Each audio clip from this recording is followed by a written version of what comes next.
Hi, chat. Good evening. Merry Christmas again to everybody. Um, yes, we're going to start Richard Allen's appeal, which I know that there's some other people out there who've watched it and they weren't happy with, I guess, what's in there. But I think that, given what they're going to argue here, we're going to go through it. I don't know how far we're going to get tonight. And if we don't get it done, we'll do part 2 tomorrow. But I think it's important to just take a look at it and see what, they made their own determinations. A lot of the stuff you may be upset about maybe didn't get argued, and we could talk about why. But I do think it is important to take a look at, and we'll go through that all together. So welcome to the show. My name is Sean, also known as Potentially Criminal. And I'm going to turn to the Cleveland area. And you guys are talking about Daryl Brooks, I see here. Yeah. Daryl Brooks is doing his thing. Yeah. Am I getting a shower call? No.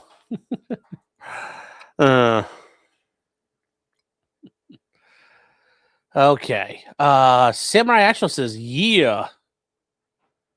And then Skin Rose says, hey, y'all, looking forward to hearing Sean's thoughts. Well, thank you. We'll take a look at this. And like I said, there's a lot to go through. Real quick.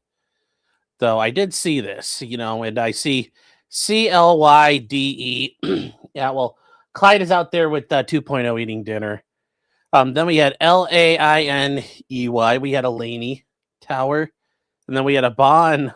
And I don't know if Keopathic was doing it like Bon with 2 N's or he was starting his own tower, but disappointingly, they forgot Louis. And then I had to goad him into it, but yes, we had an LOU. It's just LOUIE. So there you go. Okay. Did we talk about Russell Greer at all yesterday? No, we did not.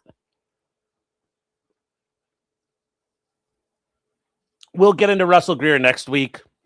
We need to give it a break. I'm a little Greered out. Just a little Greered out. So let's get to a couple of things first. Not Louis, no, not Luis. Did want to say we did get a card. Went to the post office today. A little disappointed because when I checked, this wasn't here. So, God, my post office sucks at times. I did just want to say thank you to Mark and his family. They sent us a card, me and 2.0. And we'll cover everything up a little bit here so nobody could see nothing else, because I think it's only fair to protect the identities of everyone from the A-logs on the internet. But yes, coming from good old Tennessee to Mr. Martin at 2.0, and from Mark and his loving family, and looks like the guys are enjoying a great time. A lot of good Christmas pictures anyways. Mark, thank you so much. We really appreciate it. And, when we actually look at the pictures, you have a very good family, sir. And, congratulations to your family. And I hope you guys are enjoying a wonderful, wonderful, wonderful, holiday. I don't know what your name is though on here, but I assume you're on here because you sent it. So thank you. It's a doggo. Show proof of life, please. I don't know if I can get him here. Let me see. Let me see if I can get him. Hey, Clyde. Come here, buddy. You can see Louis in the distance because Louis here. Clyde, come here. Or Louis, come here. Come here, Louis. Also, want to go through chat today. 2.0. Got me the Army Painter along with her sisters. The complete speed painting set. This is all full of fucking paint. I'm like, I don't know where the hell I'm going to put it. So, yeah. Holy shit. I don't know what I'm going to do with that. But yes, it's, whoo, buddy.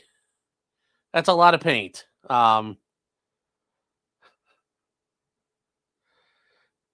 It's, there's that. And then there's,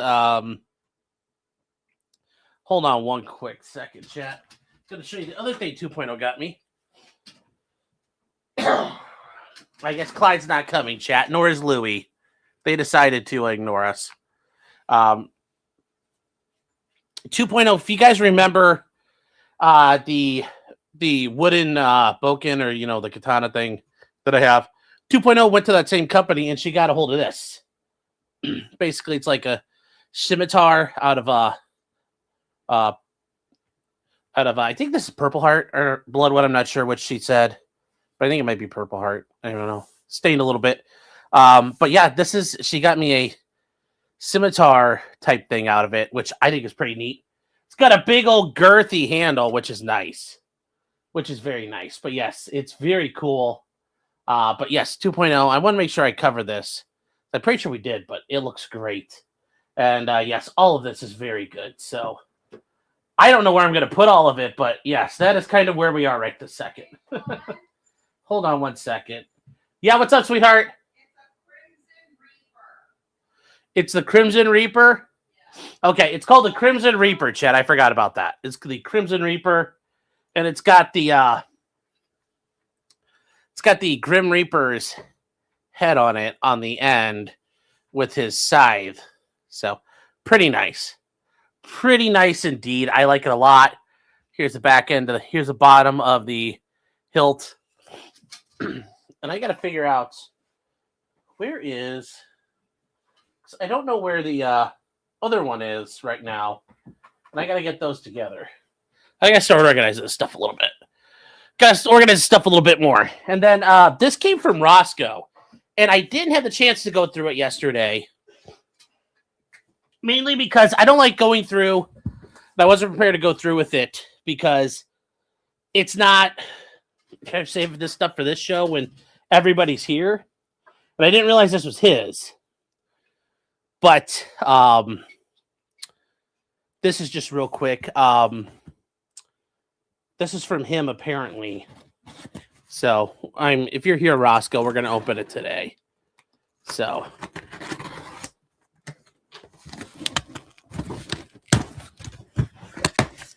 Ow! That was a little weird. Jolt to my shoulder.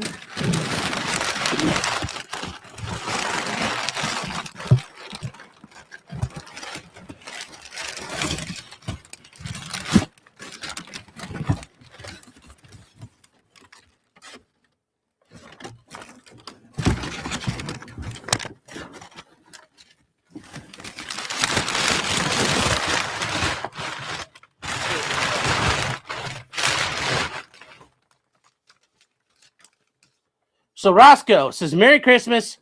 Hopefully you can show this on stream and not get in trouble. Your favorite Yinzer from Roscoe. So here we go. And we all can't be perfect. We all can't be perfect as far as being, Yinzers. We are who we are, chat.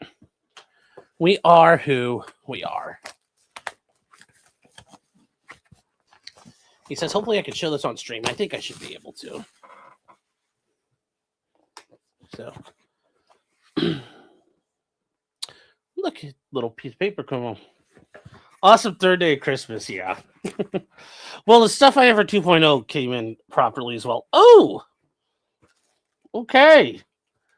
It is an 1851 Colt rubber band gun. But it's like one of the ones you have to put together with the side pieces, like that AK-47 we were working on, which we need to fix. We need to get that one built too.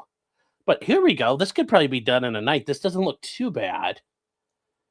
But yeah, you take it and you punch out all the parts and you squish them together. I don't even think you have to glue any of this, really. I think these are just secured by cross members and pins. After a young Barry Bonds, Sean is your favorite Yinzer. Well, thank you. Thank you. Thank you, Roscoe. We're going to have to work on that one night here coming up. Put that right there. Take this box because it's garbage. And just Kobe. There we go. Is that a ghost gun? I mean, technically it kind of is a ghost gun. So. All right, so let's get started here. Thank you, Roscoe, so very much. It is very lovely stuff. So we're on to Richard Allen, guys. Remember, Richard Allen was found guilty of murdering Abby and Libby outside of Delphi, Indiana. Remember, this was a cold case murder and a cold case prosecution.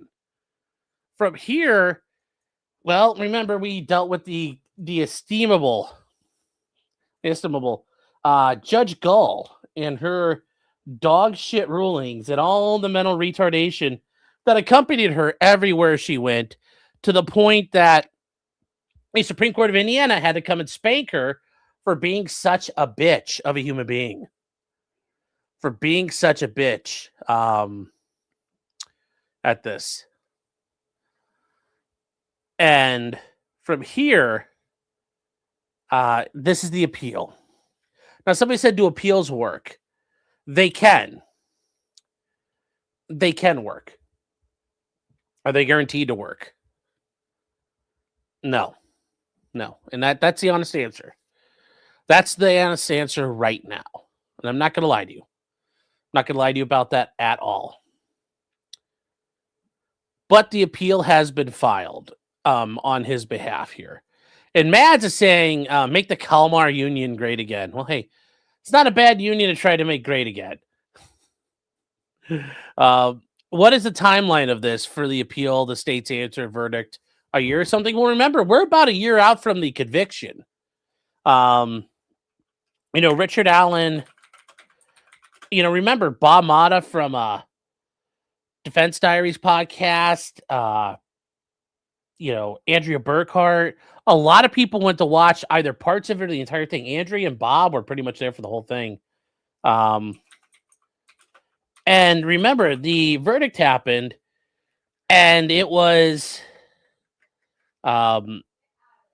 November of last year, and about this time last year, December 20th or so, he was sentenced. Now, remember, he got 130 years in prison for the murders. So it took a long time. It takes a long time to get a transcript typed up. Remember, that transcript has to get processed.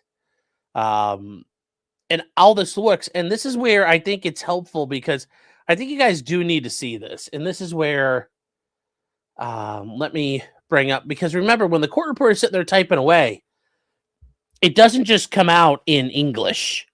They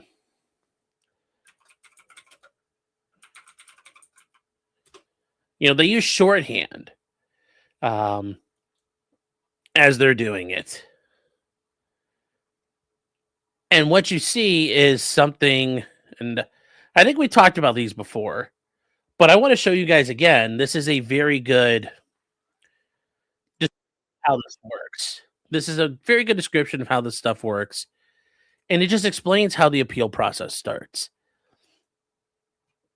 So from here, you go in and you get, to be a court reporter, this is how it starts here.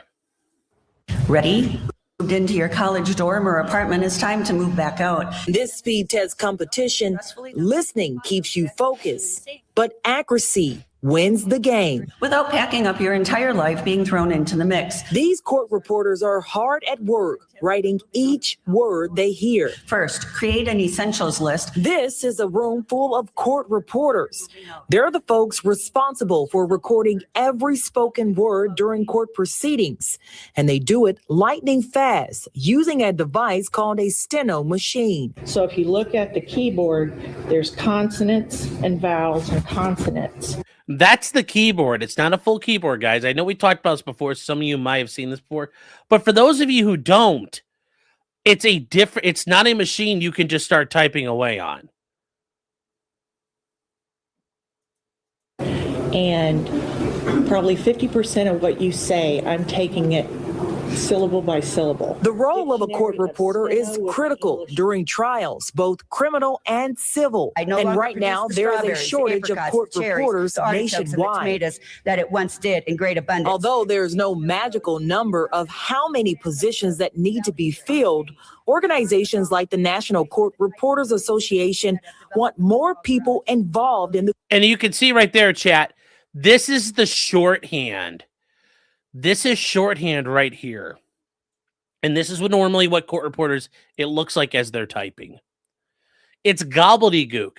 You can't understand it. You don't know what that is. So from here, a court reporter has to take all of that and translate it. And they have to proofread it and format it to make an appeal and to make a record.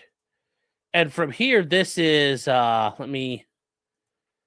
I like to show people how this works, it's, you get all kinds of interesting stuff out of this transcript. And the transcript is what you use. It's the record. It's what you use to show what happened or didn't happen.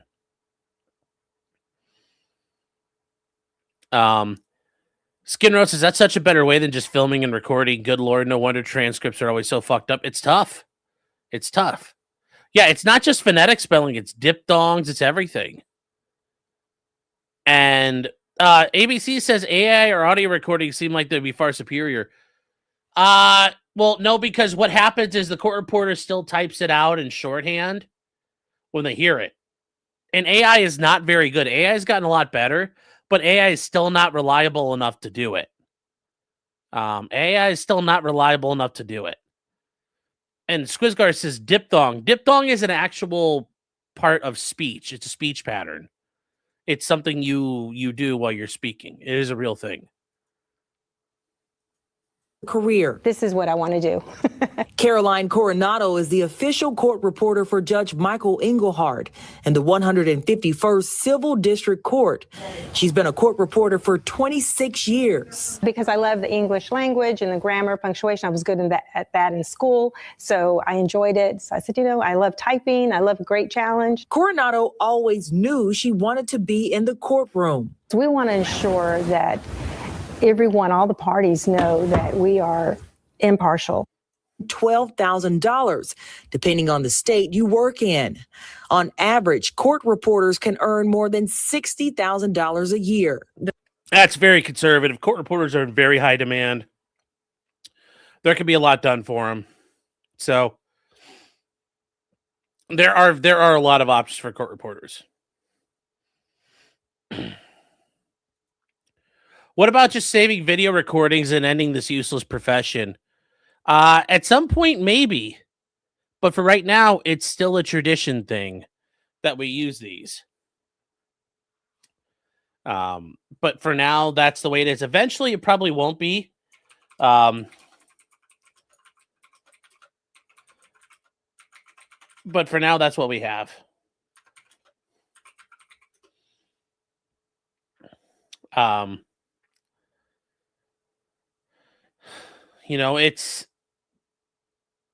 It's just a lot of things here. I mean, that, like if people start talking at the same time or there's noise, there's all kinds of things that can happen. So we're not to the point where we don't need them anymore, but we're getting there. We're getting there. It's going the way of the dodo bird, yeah, but it's going to be a long time before it's gone all the way.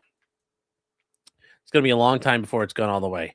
Yes, a court reporter can testify, AI can't. Correct. That is also a big thing about it as well. Now, Mads, you were asking, how long is this going to take? Well, I mean, the big problem with Richard Allen's case was getting exhibits from the trial court.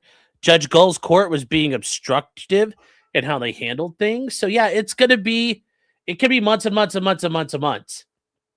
I always try to tell people the timeline for an appeal is about a year minimum. And that's for a simple case, straightforward. It takes about 2 months to get a transcript, sometimes longer. Like right now, I've got a case where we had to ask for a second. The court reporter had to, they had 30 days to do it. The court gave them 40 days. I then had to file an extension. They had to ask me to file another extension. And the Court of Appeals had to call up the court reporter and say, look, what's going on in your, why do you need all this time? And she had to explain to them what was going on before they would grant it. Even though I had her supply me with an affidavit, they said, how much time do you need? Because we're not going to fuck around. And they gave me till the 20th to have the transcript submitted. I mean, that's like 4 months. Then it's going to take me probably a month. I get 20 days automatically, but I'm probably going to need a 30. I'll need an extension just because it's kind of tough to get it all done at once. So that's 2 months. The prosecutor's going to get it. They're going to need like 2 months. So you can see we're already up to like 6 months alone there. The Court of Appeals is going to get it. It's probably going to sit in their queue for like 2 months. Then they'll take a look at it, and then it'll probably be 3 months before they finish it. So you're looking at 11 to 12 months. Maybe they ask for an oral argument in the middle of it. And now we're looking at, maybe 14 months. It's a long time to get an appeal done. In Richard Allen's case, this is a massive record. I mean, this case went on for a long time. There's so much stuff, so many hearings. This could easily be 2 years down the road before we hear anything. Easily.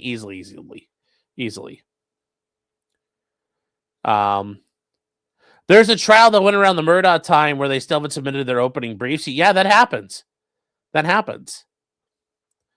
Brad says, can the defense make their own recordings? They can have their own, like, you see this like in the Alec Baldwin trial. They paid to have their own court reporters sitting in the court or going. They can.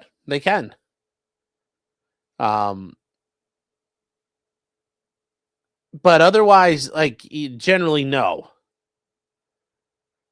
The courts, they only want one recording because that makes it, the idea is that it's clear and concise and there's not multiple recordings out there. People can't adulterate them. Because, yes, Edward, I've heard of this before, too, in some places, that people have had records cut out, have had things altered. Yes. But that's why in courtrooms where they do have technology now, there's a recording and a stenographer. That kind of eliminates the problem. So, one more chip says Luke says there were very little hearings. Yeah, but like the Franks hearing was multi-day. Like there was a lot that occurred. Yeah. I wonder how screwed you are if your court reporter dies in the middle of a trial. No, because the stuff, like, the court reporters all kind of, like, they could pick up where they left off. Somebody else could come into it. So, it's not that big a deal. But let's get to this. Richard Allen's appeal has been filed. So, let's get started, chat. It's 113 pages. We're not going to get it all done tonight. We're going to see how far we can go. So, what do we have here? This is from the Indiana Court of Appeals, filed on the 17th of December. So just last week, guys, we're looking at this. And it's an appeal from Carroll County Circuit Court. The Honorable Frances Gull as a special judge. Fuck that woman.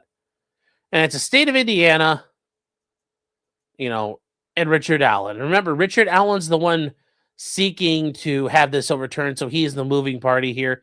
He gets top billing.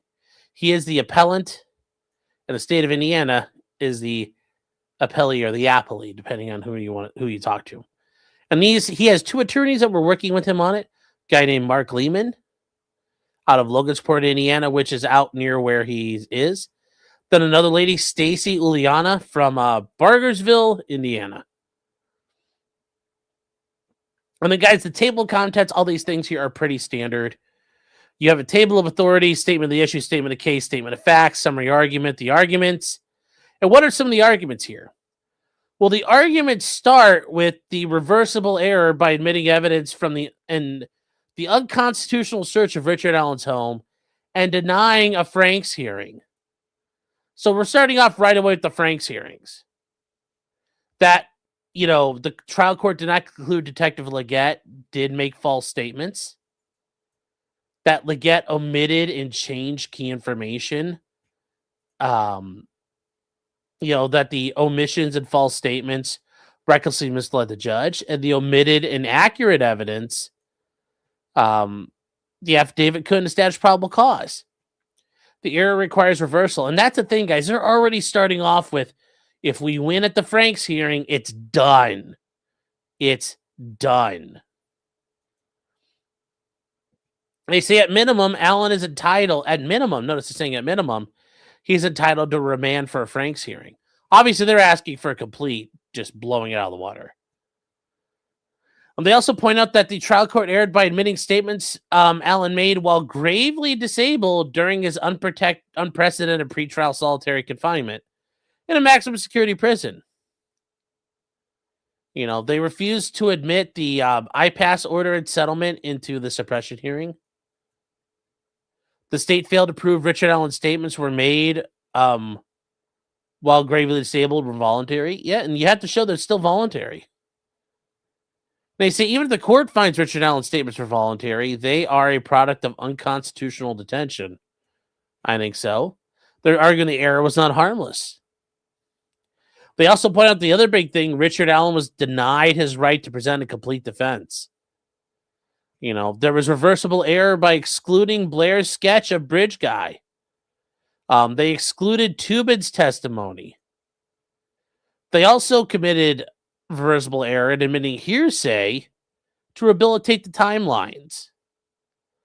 They say there was also reversible error by excluding evidence that impeached the credibility of Richard Allen's convictions. They excluded audio from Allen's solitary confinement videos. They also committed error prohibiting the jury from hearing 2 phone calls Richard Allen made in April 2023. The trial court erred by excluding the statements and behaviors that provide the foundation for Dr. Gracian's opinion that Richard Allen's confessions were not credible. Remember, this is because Richard Allen was eating his own turds from the fact he had been locked up. The trial court committed error by denying Richard Allen's motion to correct the errors.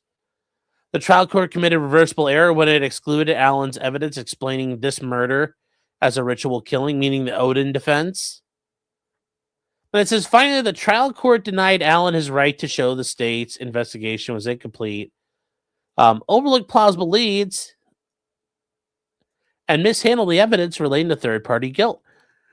Now, you see that? Notice what they're not talking about. They're not saying the jury got it wrong, manifest weight. You know, they're not arguing any of that stuff. They're not arguing any of that stuff here.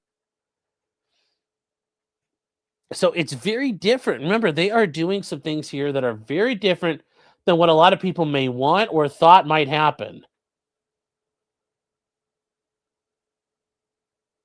And let me see here. Did I miss something? Let me see. I think I missed Oh, he's saying Allen got moved to Oklahoma. Yes. Yes, he's been moved around a lot. So he's kind of shuttled around.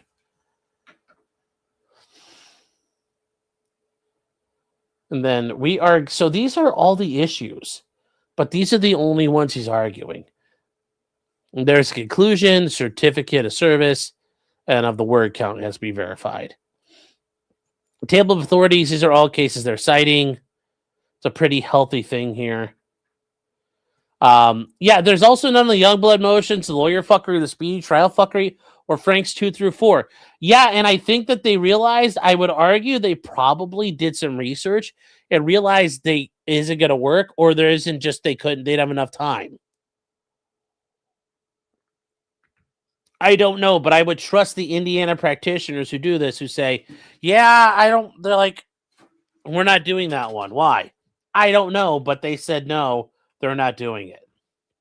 Well, which really kind of leaves you in a position of you kind of have to suffer, really, at the end of the day.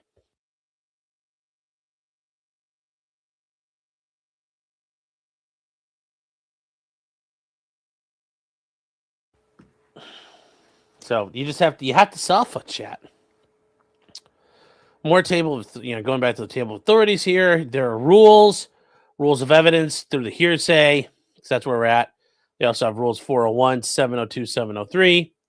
Indiana statutes, the constitutions, the Indiana state constitution, and the United States state constitution. They also cite other things here, secondary sources, meaning treatises on evidence, the Handbook of Federal Evidence, a thing out of the New Yorker, Some things that were cited for memory distrust syndrome, confabulation, and false confessions. The psychiatric effects of solitary confinement. There's one from the United Nations General Assembly. It's an interim report on torture and other cruel or inhumane treatment or punishment. Like you got to use everything you can. You use the Merriam-Webster dictionary. Yeah, use what you can. Wright and Miller's evidence, guys. We mentioned this before. Wright and Miller are kind of like they're like the Bibles for civil procedure at the federal level. Their stuff on evidence is also phenomenal, and the evidence stuff is top notch. So these are all important things. And they say statements of the issues. And these are all, notice the statements of the issues are pretty much all the things we just read up here. These are all pretty much the things that were echoed out ultimately. So we're not going to go back through these because the statement of the issues is something we already know. But moving on to statement of the case. So here we are. So on October 28, 2022, the state charged Richard Allen with 2 counts of felony murder by kidnapping, which was amended to add 2 counts of murder. On November 11th, following a 25-day trial, it's a massive transcript, the jury returned a verdict on all counts. Richard Allen was sentenced to an aggregate sentence of 130 years. Allen filed a motion to correct errors, which the trial court denied. You don't have to give a massive story with this. You can have a basic statement of the case. The statement of facts get a little more involved. So they point out in February 14, 2017, and guys, that's how far back everything started. Skinrow says, do appeals normally have this many issues? No, because there aren't that many. But this is, there's sometimes there are, but generally no. And the thing is, you have to be careful if you're running out that many problems. You don't want to lose sight of the most important ones by focusing on a bunch of little stuff. So, especially at like a lower, like not as high profile case level where there wasn't as much going on, over a 25-day trial and all the nonsense that happened here, yes, this is proper. But otherwise, if it was just a normal appeal that I'd be involved in, I would say that's a bit much. You want to really narrow everything down. You really want to narrow everything down because you don't want to get too far into the weeds. Because if you do, you're going to run into a big old freaking problem of keeping everything together. So. But yes, this is a massive filing. This is a massive, massive filing. And chat, hold on, I got a hangnail. I got to dig this out. Ow.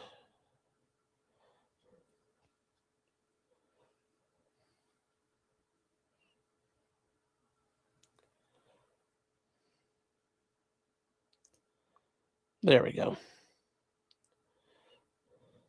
There we go. All right. Focus it hurt, Kay. Why is it called a brief if it's massive? You're briefing issues. No, I use a cuticle trimmer. I didn't pull it. Finger bits. All right. So statement of facts. Liberty German and Abby were 13-year-old were found dead in the woods. 2 days later, Allen, like many others, came forward and reported he had been on the trail that day and saw the 3 girls. Because law enforcement wanted to know whether he had seen any suspects, he was interviewed in a parking lot. After the interview, the lead was marked cleared and the report was misfiled. Remember, this is why you don't talk to the police. Like this is because look what helping him got him. Look what helping got Richard Allen.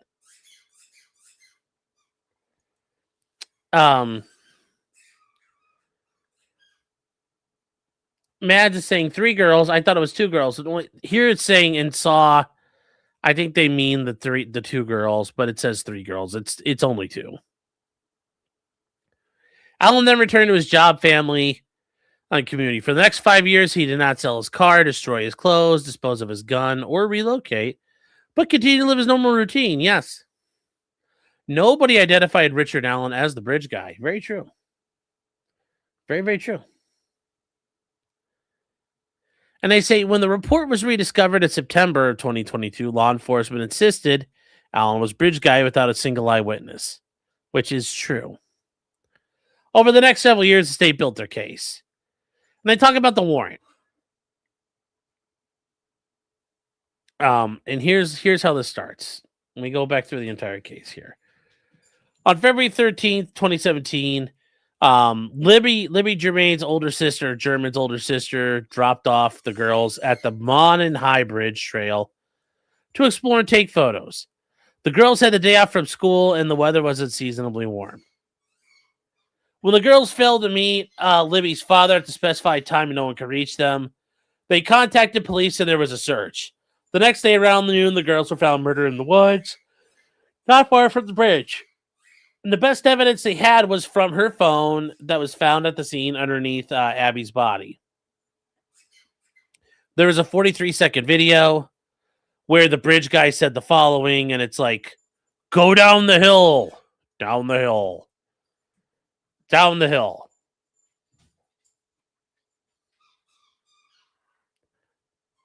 So,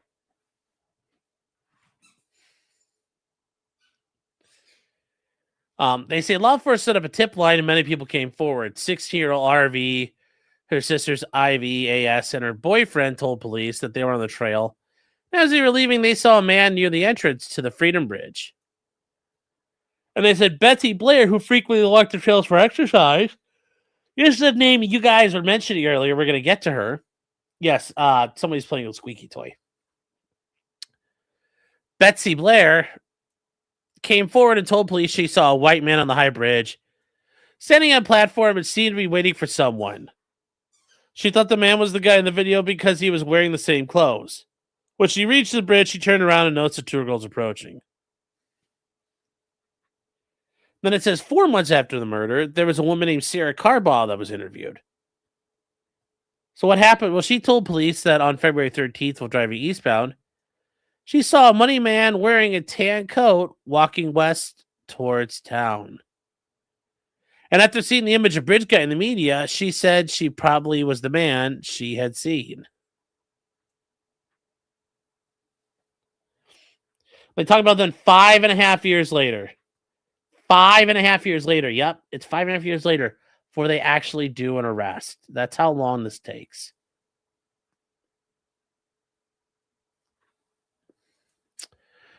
Five and a half years later, law enforcement rediscovered the tip. Allen called and said he was on the bridge between maybe 1 and 3. Once again, don't tell them shit.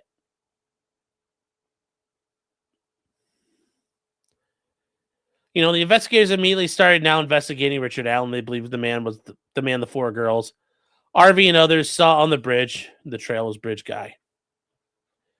Richard Allen still lived in the same house and worked at the same CVS store as a pharmacy tech as he did in 2017.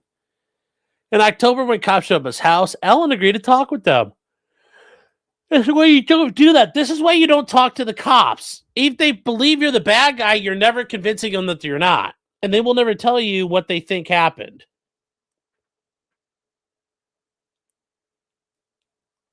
This is not, you know, like that's one of the biggest things here. Had Richard Allen not talked to the cops, they might not have been able to prosecute him.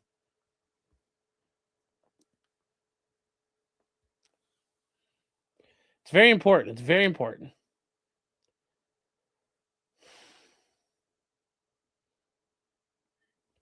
Let me see. After riding to the station with the police guys, we watched those videos. Allen patiently answered the questions about his personal life and the walk he took that day 5 years ago. And Allen explained that after spending the morning with his mom, he went home to get a jacket before going the trails. He walked out to the first platform and looked at the fish and then walked back before turning home to watch the stock market. Like a boomer.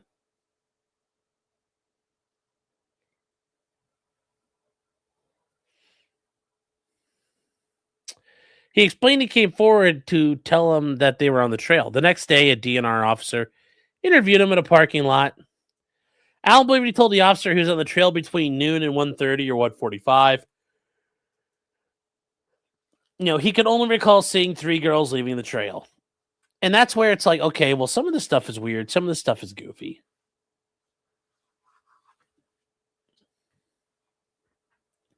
They say being 5 years past, he cannot remember what car he drove or the clothes he wore. Now, this is them speaking on his behalf. And they're pointing out to the court, like, it's 5 years ago. How much is he supposed to remember? When asked what type of jacket, Alan did not remember and listed all the jackets he owned. And as he started naming off stuff, blue Carhartt. He kept the skull cap in his truck.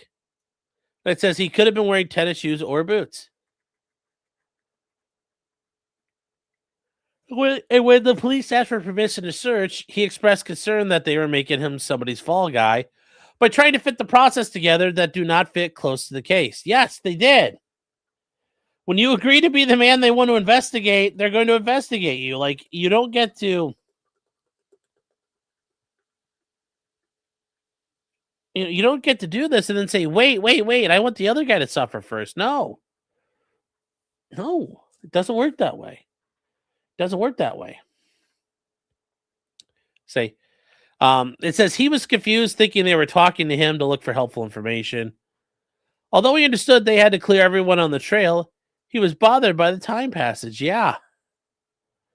It's a bit sketchy. It's a bit sketchy, you guys. They say after a break, law enforcement returned with more confrontational with Alan, who became frustrated with being accused of murder and lost more contact his wife and daughter while he was at the station. They said confronting Alan with the bridge guy photo, Alan responded, "If that's taken with the girl's phone, that is not me." And he said, "I've never met those girls before." This is where you got to be careful, guys. Remember, and I've said this before, when you make statements, you have to be very careful. Always and never are two of some of the most dangerous words in the English language. It's kind of like what happened with Trump just now, where he's like, I only rode in the FC plane a couple of times, never any more than that. And guess what happened? Boom! It comes out. And now you're like, well, and yes, when you do this, you harm your credibility. It is a fatal wound to your credibility. Some people could survive it, but you are not the type of person. And that's why I say this to you out there. You will not be the person who could survive that kind of a media onslaught. It'll be a complete disaster. I mean, I think we all understand that. I think we all understand where that's going. Erica. Oh, Erica's not dead? Ooh, wow. That's good news.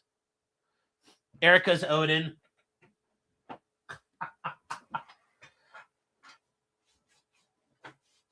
Ow. Ow.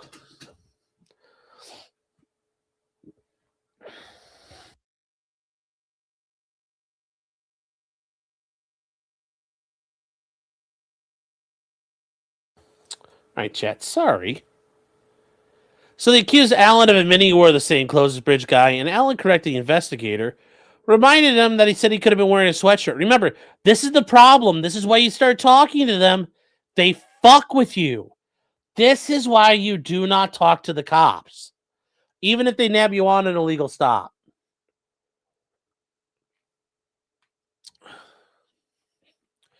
And it says, finally, when law enforcement accused him of either being out there to kill the girls or introduce them to someone, Alan said, good luck finding anything that points to that.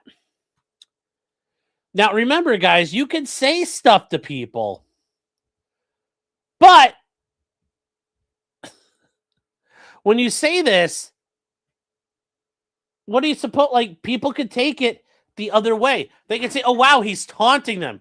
He's challenging them. That means he's did it, saying, good luck.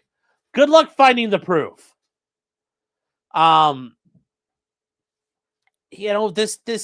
This is why when you say that crap, you may know what you want to say, but it does not look good. Don't be tardo when it comes to this stuff. Don't be tardo.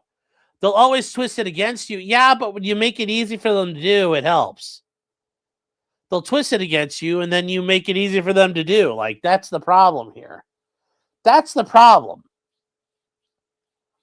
for Rick. These guys they didn't have it easy, and he makes it easy for them. You're just like, why would you do that? Why would you fight with these people in a way that makes it easy to help you? Like, easy for them to hurt you. And it's just like derp, derp, a derp, a derp, a derp. Well, it's kind of par for the course of Rick Allen. Just fucking talking and getting, combative. You lure them into the fight. It's how that read technique works. It encourages you to start making statements. And despite repeatedly telling law enforcement, arrest me or take me home, they would not stop. Eventually, Allen had to get up and walk out to end the interview. Yeah, but you can't do it like this. This is why you don't do that. You understand, like, how this all sounds when you're reading? You're like, oh, wow, that sounds awful.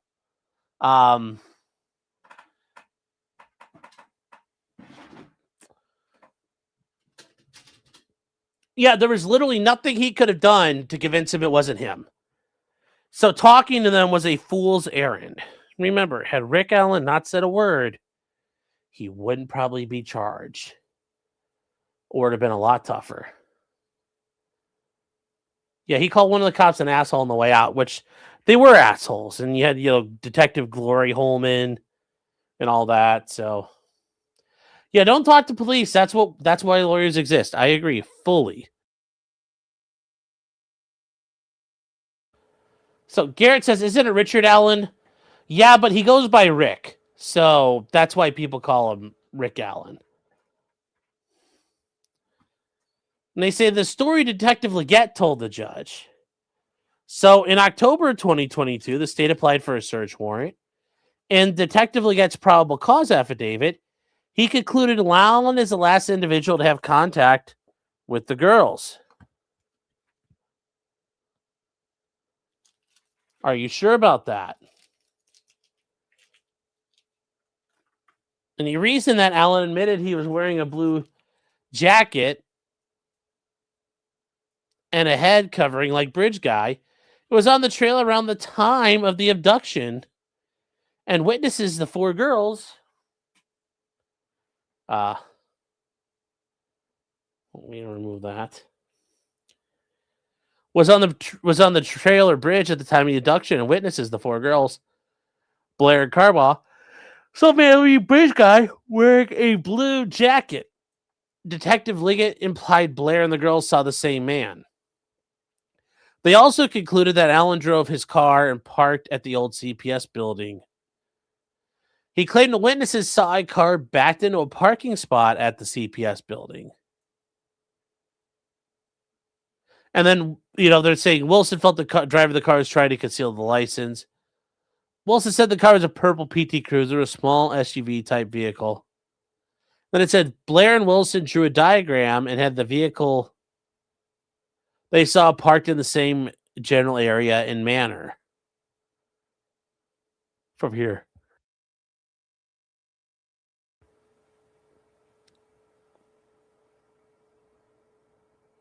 They get to the part of the story Detective Leggett did not tell the judge. Blair's description of Bridge Guy did not match Richard Allen.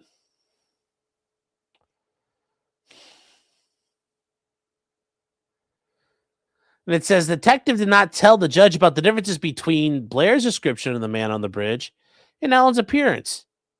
And it says just 3 days after the murders, Betsy Blair described the man as white, age 20, of medium build and heavy grown brown curly hair. It's just... An artist completed the sketch, which she rated a 10 out of 10 for accuracy. And this is her sketch. This is the one where she says, that's him. That's him. He did it. I know he did it. That's him. I got the right man.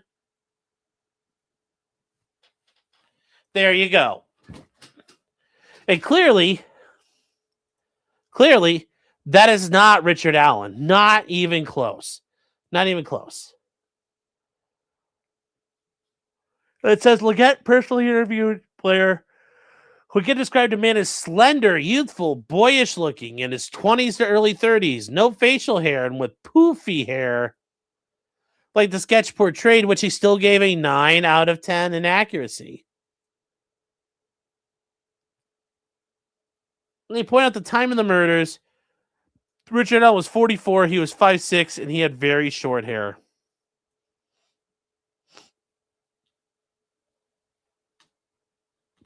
Yes, this is the reason they're starting off with this. In progression-wise and timelines is important because it's one of the biggest issues, but also it helps timeline-wise. It starts off this way. So they start off with this, and it's just beautiful. It's just absolutely beautiful how they do that. And they say the description of the oddly parked car did not match Rick Allen's. Leggett also admitted Blair's description of the oddly parked cars resembling a 1965 Ford Comet with sharper angles. I don't know what that would make it. But they say below is her drawing of the car compared to Rick Allen's hatchback. And this is, this is an old style, car with fins on it, and then it drives along until you got the front, and then you have like a wheel and a wheel. And it says, Blair also said the oddly parked car was a nondescript color, but not black. Well, and they'll say, obviously, this car is not that color too. There's no such thing as a Ford Comet, it's a Mercury Comet. Well, that's very true. And hold on one second, chat. I'll be right back.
All right, guys, we're back. Hold on one second. I had to close the door for Clyde.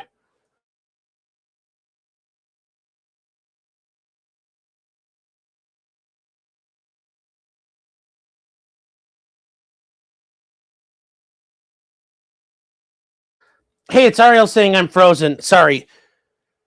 Clyde and Louie were acting up, so I had to go close the doors for him. Sorry about that. And I know all this stuff for the beginning, it's kind of boring, but if I don't go through it, we're going to have a bunch of people going like, what happened? I don't know. What happened to who are these people? So we got to go through it all. We have to go through it all. Anyways, they keep going, though. Betsy Blair did not believe the man on the bridge was the same man that Sarah Carbaugh saw walking down the road. The detective omitted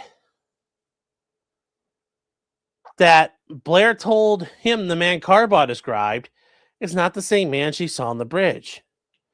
Below is Carbaugh's sketch.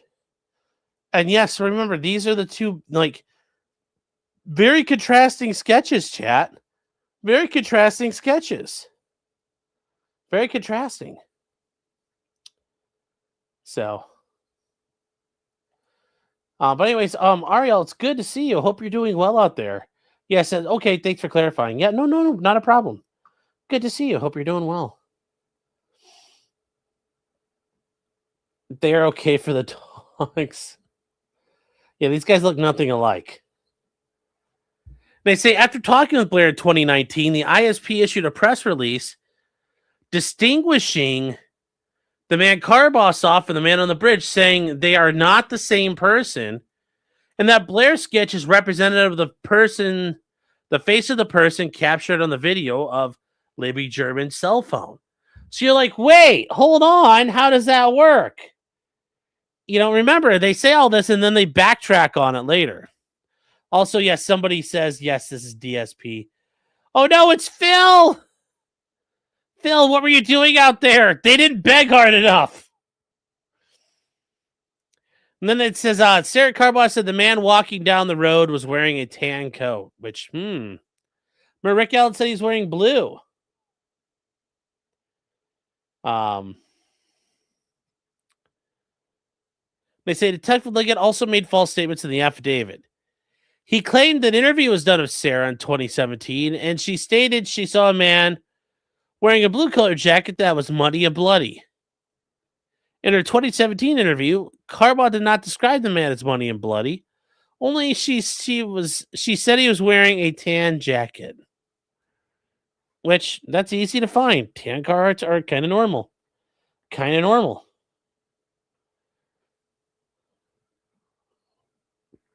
And then Richard Allen never said he was wearing a blue Carhartt. And Detective Liggett falsely stated Allen said he was wearing a black or blue Carhartt with a hooded head covering. Allen told investigators that he did not know what he was wearing, and it could have been anything from a Carhartt to a sweatshirt, and then he kept the skull cap in his jacket. And it says, although Allen's wife said he had a blue Carhartt in 2022, Liggett left out that she said Allen had purchased that coat a couple of years ago. The girls were killed in 2017. So yeah, what does a couple of years ago mean? Well, that was never sorted out. It says, Le Warrant. What happened for Le Warrant? So the trial court issued the warrant. Law enforcement seized a bunch of things from home, including a handgun, knives, and Carhartt type jacket with a white and yellow patch on the front pocket. These items featured prominently during Richard Allen's trial. Yes.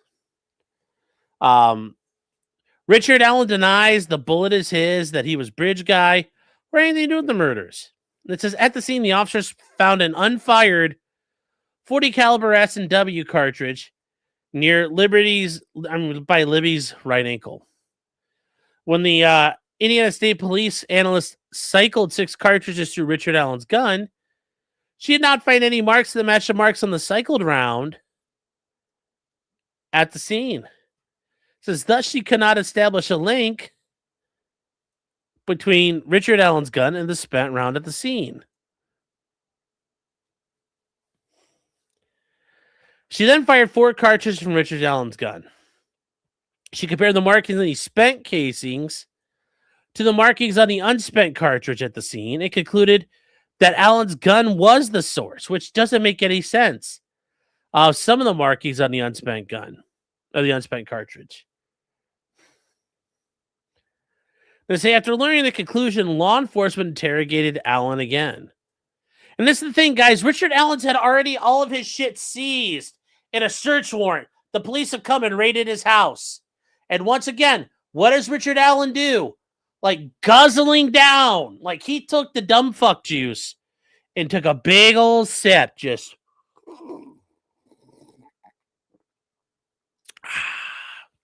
I'm going to go talk to them.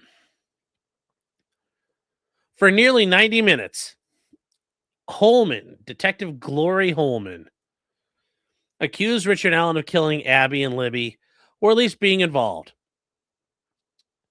Allen explained He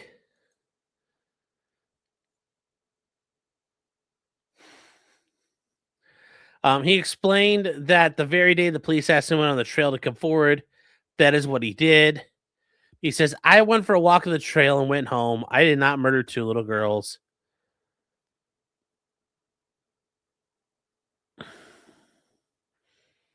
So, Robin Hood says, almost got me with the Glory Holman.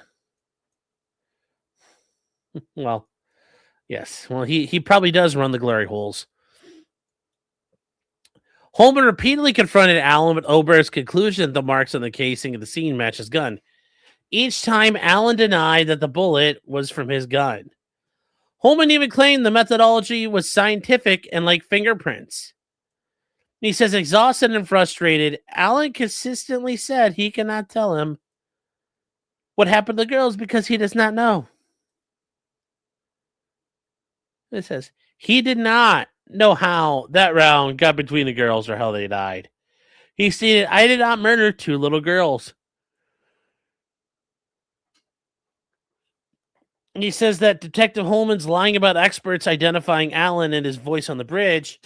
Allen continued to deny he was bridge guy. Yes, Richard Allen continued to deny that he was bridge guy. Repeatedly.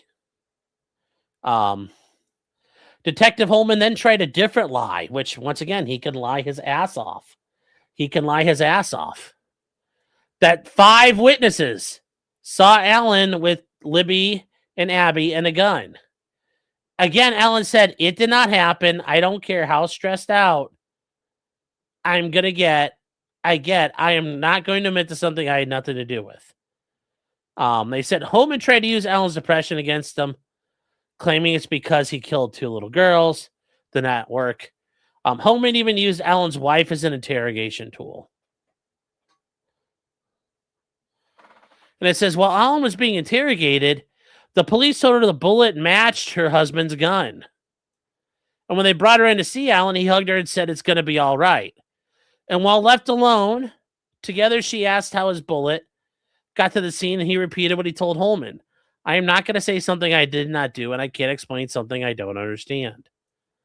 He told her, I know that no bullet from my gun was connected with the murder in any way, shape, or form.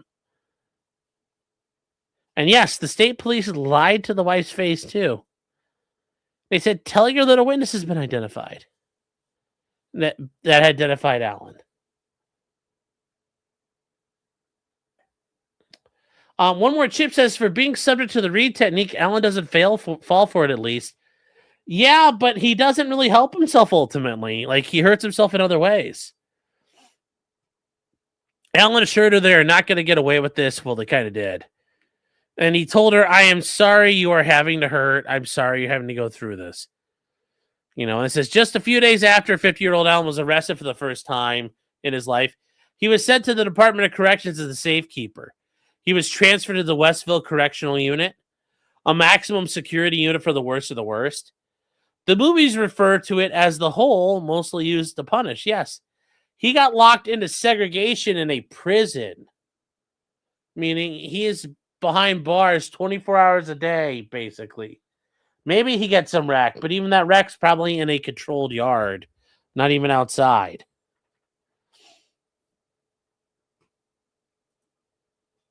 And it says Alan. Oh, Kat. Hi, Kat. Yay, Saturday Sean stream. Of course. Of course. Of course. So we're getting our way through this, guys. We're getting our way through this. It says Alan was the first safekeeper in any Department of Correction employee's memory to be placed in Westville. Now, they might keep you somewhere else, but not there. They said pretrial safekeepers with mental health issues are usually placed in a mental health unit.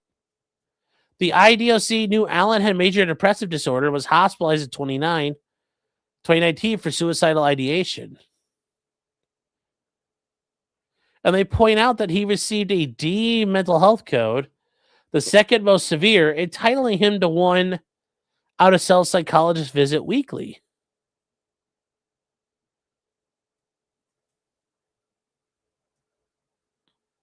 We gotta let this keep going, guys. During the visits, Alan was shackled and confined in a 3x3 foot cage, separated from the psychiatrist. Alan had no face-to-face interaction unless shackled or separated by bars. Outside his cell, he was restrained with leg irons, handcuffs, and a belly chain on a lead. Other Westville inmates in general population, they lived in dorms, they played games, ate together, watched TV, and moved more freely. Like, this is...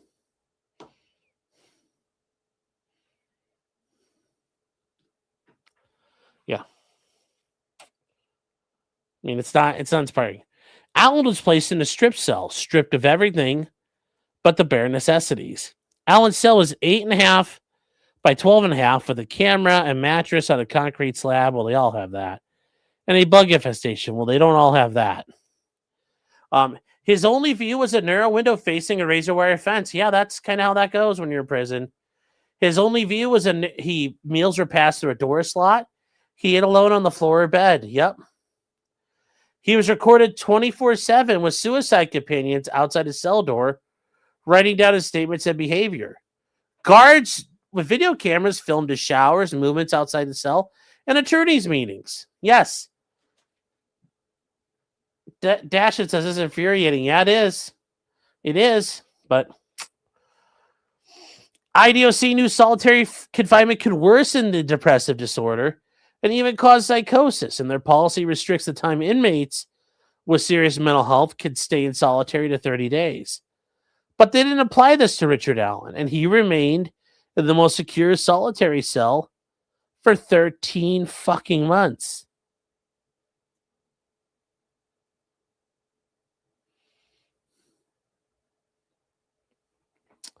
Think about that. 13 months. Adam, it sounds like your apartment. I mean, I want to let that sink in, guys. 13 months.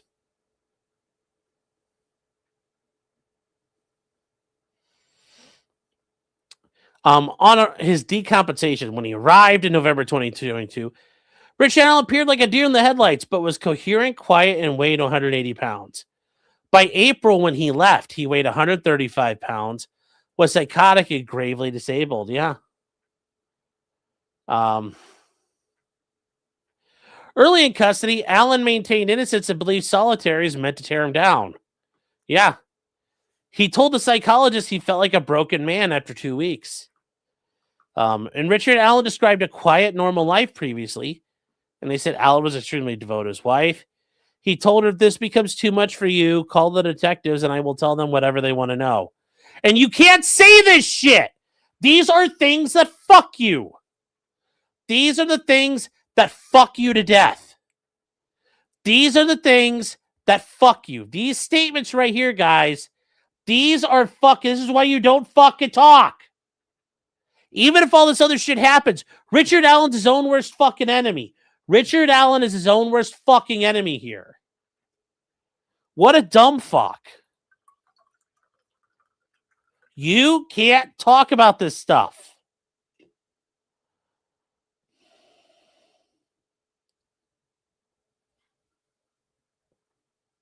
And I'm not afraid to say Richard Allen is the architect of his own demise.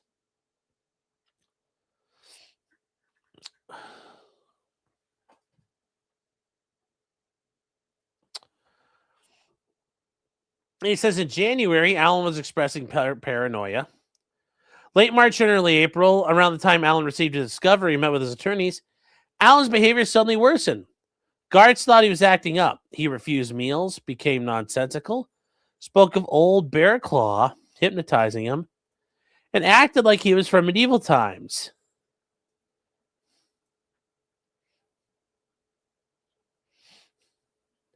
I was just thinking he's like LARPing as a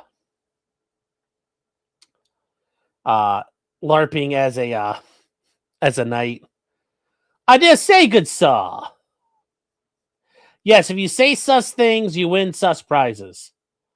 And Shugi Show says, sadly, he's never getting out. Well, we'll get to that. He ripped legal mail. Okay. Wash his face in the toilet and drink toilet water. He stuck a spork into his genitalia, covered himself in feces, spit, and vomit. And then early April showed Alan frightened, extremely thin, bleeding, shaking, contorting, interacting with non-existent stimuli. He was pacing back and forth, eating his Bible, and hitting his head on the cell door. And it says on April 12th, he was naked while he flapped his hands, punched the air, He counted imaginary objects, pulled feces from his anus, and smeared it into food and marched in place. Yeah. They saw on 13th his health had become dire. The psychiatrist there saw him naked, covered in feces with brown fluid from his mouth, needing it. The doctor found him very psychotic, hallucinating, and incompetent to consent to treatment. It says on the 14th, they ordered involuntary medication and found him gravely disabled. A working diagnosis of the MDD was psychosis. They say he had lost an abnormal amount of weight and was not sleeping. They gave him Haldol, which is like, fuck it. Oof, Haldol's serious.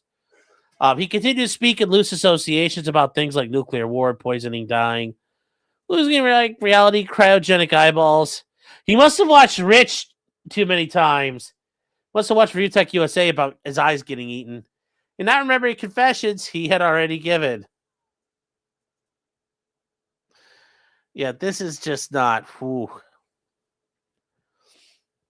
He also continued to play with his poopy. His poop, chat! He's playing with poop. He's playing with his poop. Standard Indiana fare, yes. Dinner in a theater standards in the state of Indiana, yes. So, after letting Alan sit in his feces for 2 hours, he was removed from his cell and given a shower. Alan's symptoms continued through May. On May 3rd, Dr. Walla diagnosed Alan with a brief psychotic disorder, noting a disorganized speech and behavior, but no delusions or hallucinations. On May 25th, his shot was still not working. Alan paced for 2 hours and banged the front of his head on the metal door for about an hour. They say, despite his self-injury and a visible goose egg, no one checked on him. And they said the next day, Alan had 2 black guys for banging his head. June 5th, IDOC had administered another 30-day thing of Haldol, which they can do through an injection. Alan was catatonic and extremely skinny. Guards carried him to the infirmary, strapped in a chair. After his visit, he remained vacant while staff wiped drool from his mouth. That same day, the doctor also claimed Alan was coherent, orientated, not psychotic, and had been free of psychosis for 7 weeks, which meant he returned to a baseline on May 2nd. And then they say Richard Allen confessed to his family over the phone a couple different times.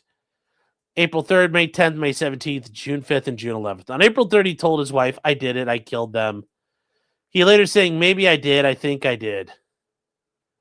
On May 17th, he insisted to his mother he killed the girls. The next day, on the 18th, Alan banged his head against the cellar door to the point he had a gash.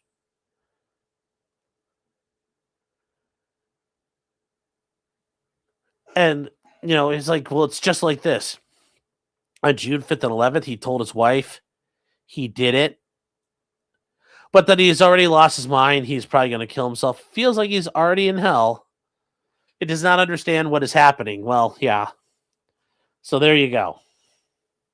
13 months of solitary would break almost anybody.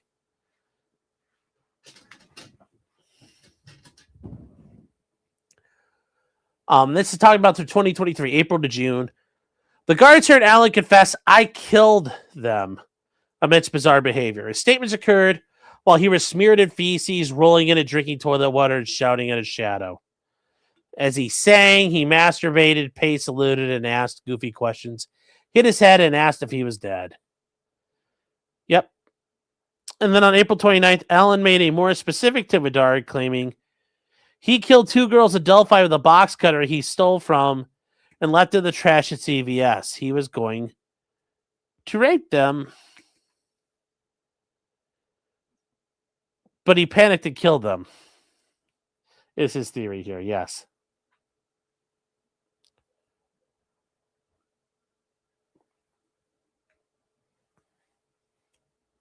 He said they were screaming. Just the day before, he was covered in feces. They talk about Dr. Walla. And they say his emotions shifted rapidly. He questioned whether he was God. He'd slipped a sheet under the door, wanting to confess to the warden. Alan told Dr. Walla, "I killed them. I'm sorry." He had intense eye contact, bizarre smiling, and circumstantial thought. He would go off on a tangent and sometimes never return.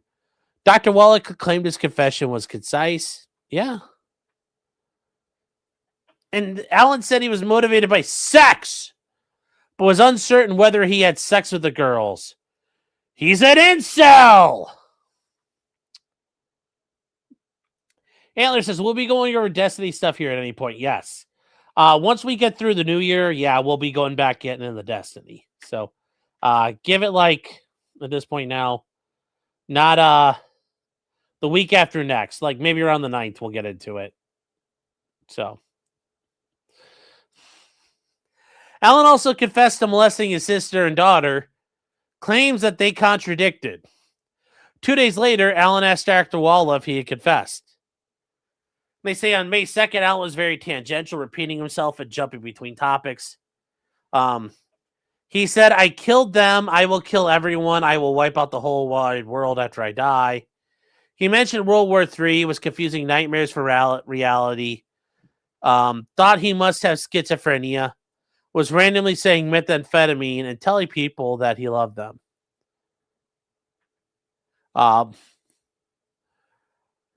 They also point out that the day before, he was able to have meaningful conversation, which, yes, should be a big red flag. They then say on May 3rd, he confessed to killing the girls when the bullet fell out, and then he said down the hill. He was going to rape them, but saw a van. He crossed a creek, slit their throats, and covered their bodies with tree branches.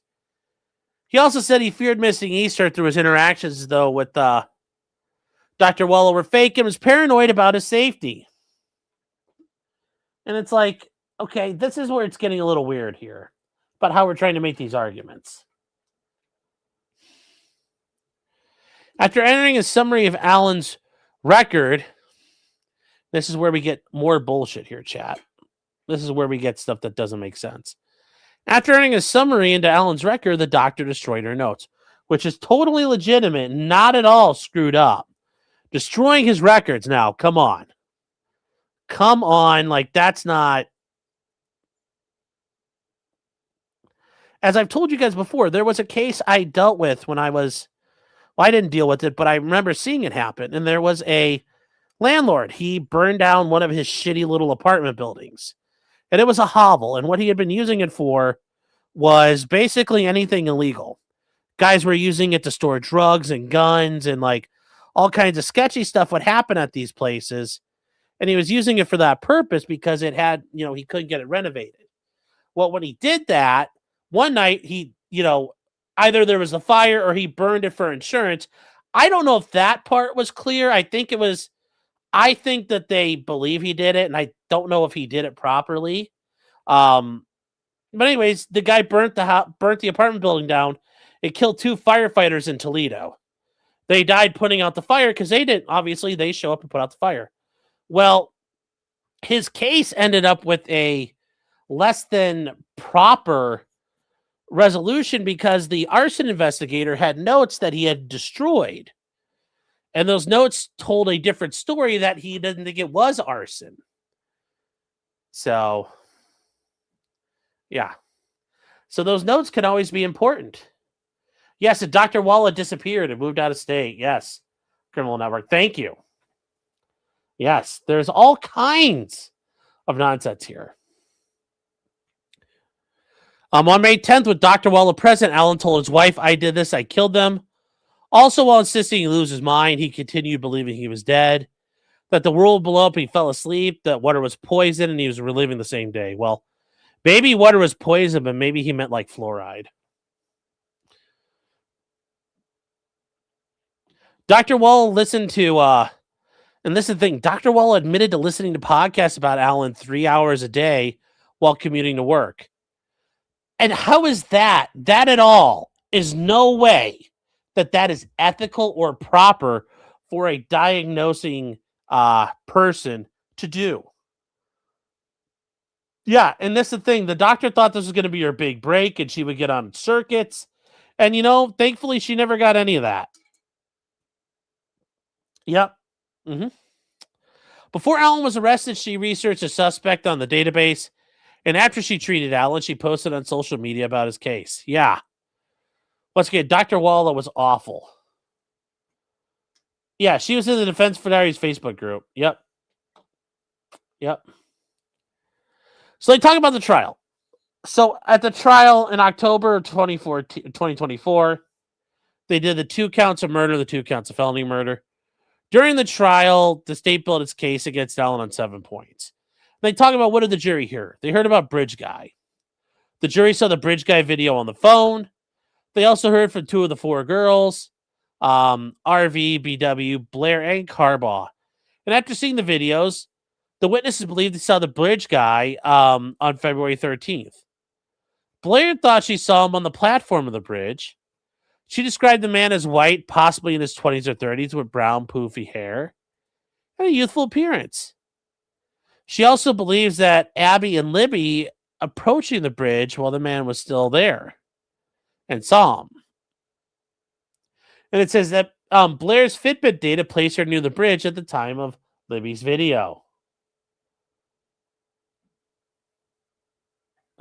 It says, although Carbaugh in 2017 reported seeing a muddy man in a tan coat, by the trial, she claimed the man was muddy and bloody and wearing a blue jacket. Isn't that kind of interesting how that works out? Surveillance also captured a car like Alan's driving down 300 North. And they point out this is Alan parking away, and that Carbaugh saw Alan walking back to his car after committing the murders. Here's the thing, though, guys, and this is important. At trial, nobody said Alan was a Bridge Guy. The prosecutor ever told the jury that Alan must be Bridge Guy because every witness is adamant the person they saw was Bridge Guy, which that's not true. That's not a fact in evidence. That is not a fact in evidence. He says there's no doubt in their mind. He says, and Blair, according to the prosecutor, must have seen Alan right before the girls because Alan told us he went under the bridge out of the first platform, which is exactly what Betsy Blair told you. Except not for everything. They said Trooper Harshman, who listened to Alan's jail calls, believed it was Alan's voice on the video. And how does he know? He's not an expert. And they brought in this guy who's been listening to every jail call. Every jail call. And somehow he's now an expert on Richard Allen's voice. So, Criminal Network. Thank you for being here. It says, I left my DNA all over the like button. Thank you. I prefer fingerprints, but okay. That works. So nobody do anything. All life sentencing in here. Oh. They talk about the bullet. And the bullet one is bullshit. And we're going to get to that. The jury heard from a battle of firearms experts. For the state, Oberg testified when she matched test firings from Allen's gun to the unspent casings at the scene. She applied the Association of Firearm and Toolmark Examiners methodology. And toolmark examination is still fucking voodoo. It's still voodoo. She gave an error rate for the methodology of 2.2% for false positives and 2.87% for negatives. She discussed studies and articles she reviewed to apply the methodology. And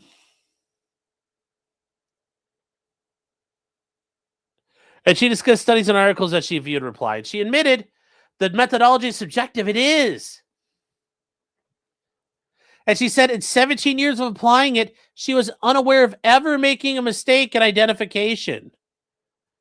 Which, there's no way anybody could look at. You've never got it wrong. No. I've asked that before of experts, and jurors don't believe that. Did you ever get it wrong? No, I always get it right. But it's like, bullshit. Nobody ever gets it right. No one's ever 100%. I use this all the time, chat.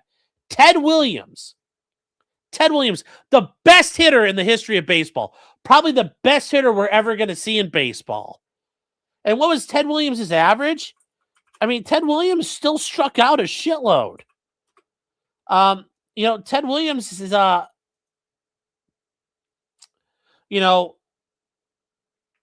there's only so much you could do. He's not, there's no ability to, he didn't hit you can only hit between 0 and 1,000, and 1,000 is a 1.0. What's a good batting average in baseball? 300. 300's good.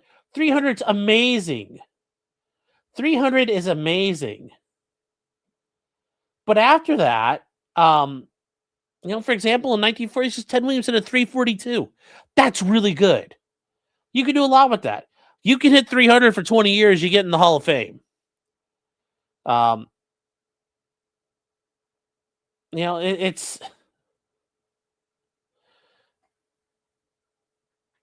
It's all about what you can do, and ultimately, Ted Williams, batting 400 is awesome, but that means 40% of the time he's getting a hit.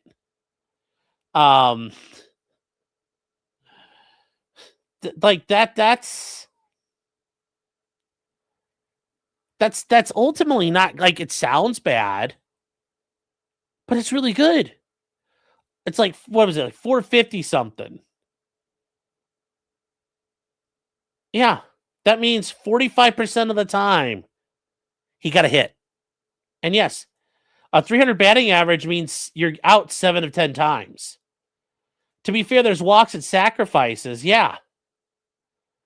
But the point is, it's still bad there. But it's just pointing out, like, it's in reality, it's one of the few places where that's actually a very good stat. But this idea that, nobody's wrong or these things are there, it's like, even the best baseball player ever was, like, abysmal by statistical numbers. Yeah. 2,000 walks, 700 strikeouts, 344 career average. Yeah. Yeah. But, like, when he was hot as could be, he was batting like 450. Like, at his peak is what he's well known for. That's, it's, he's the last guy to hit 400 in a season. In 1941, it was 406. Nobody's ever come close to that. No one's ever come close to that. So, yeah, he had 406 at 41. But just pointing that out, when people talk about stats, it's like, it's important to put stuff in perspective. It says, during the closing, he's told the jury she's never been wrong, which isn't true. For the defense, they had Eric Warren, who was an expert in tool mark examining. And he testified comparing tool marks on an unspent cartridge with tool marks on a spent firing is akin to apples and oranges. And that's true. That's entirely true, guys. And remember, a spent casing versus an unspent casing. An unfired casing is the primer and bullet all together, ready to go. It's a live round of ammunition. And then a spent casing is obviously the primer's been spent, the firing pin hit it, and the bullet has left the casing. So now it's just a piece of brass. And there's a massive difference in how these things work. And he says, in his opinion, there's insufficient agreement on the tool marks. And I agree with him. 100%. You can't apply an unspent casing to a spent casing. That's not how that works. And remember, it's every little bit of a gun. Can leave a tool mark. The firing pin can leave a tool mark. The extractor can leave a tool mark. There's all kinds of stuff that can leave a tool mark. And it's critical that we know these. It's critical when you're looking at this stuff to know this is just a very quick example, chat. Right here. This is, look, there's a ding on the shell casing on the rim. The way the firing pin hits. Like, is there an issue with extraction? Is there a primary extractor issue? Is there a defect in the wall of the chamber that causes a scratch or striation on the casings? And you don't have the same things if the gun if the casing never got fired. There are two different states that it doesn't work. But that is what this woman did.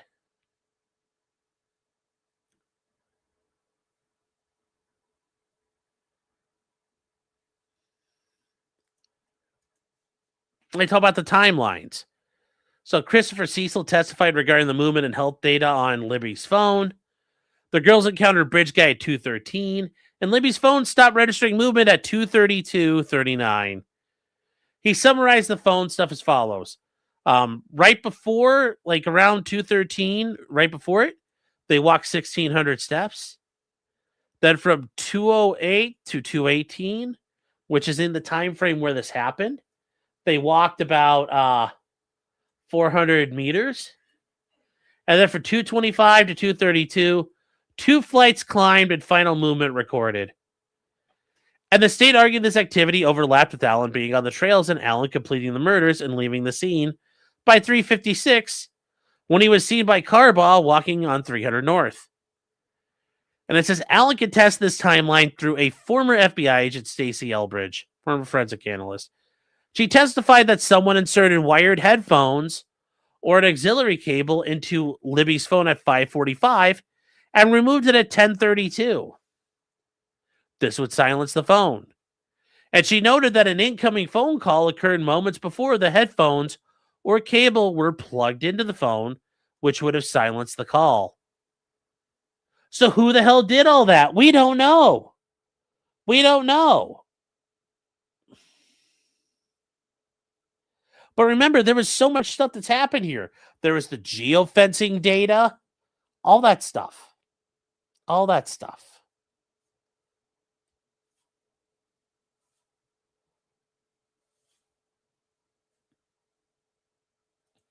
Yes, Stabby. Yes, the expert compared a fired round and an unfired round and claimed they've never made a mistake. Yes. And that's how you know somebody's full of shit. Have you ever messed up? Nope. I'm always right. It's like, nobody's ever always right. Yeah. And they say in response to the testimony, the state asked their expert whether the water damage could be responsible for the findings.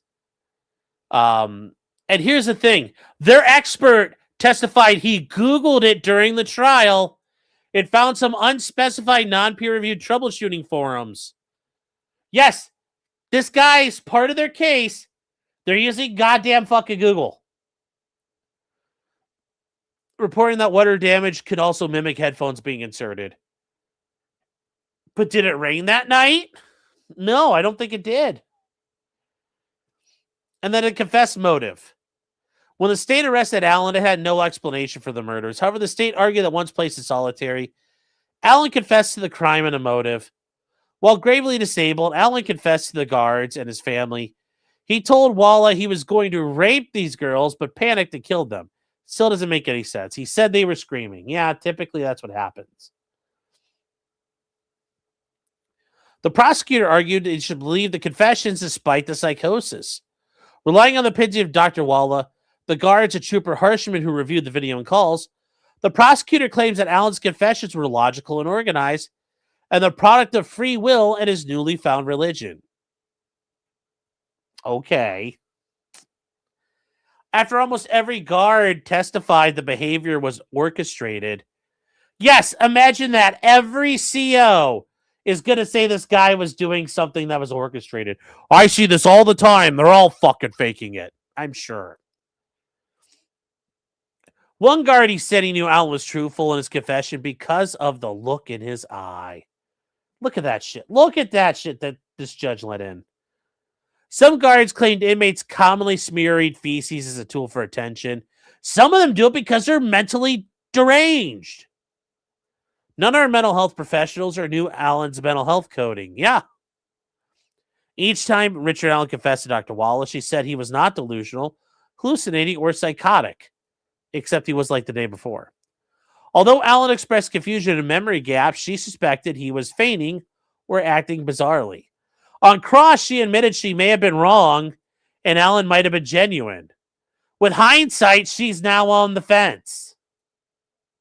Yeah, now, because, she has to because, after everything kind of fell apart and there were no book opportunities, she's like, yeah, I guess I might be wrong. I mean, what a piece of shit these people, like, every government official involved in this has been an abject scumbag, and I don't understand it. These people are disgusting and sick and just completely shitty. Yes, the fence post up her ass helped. I bet.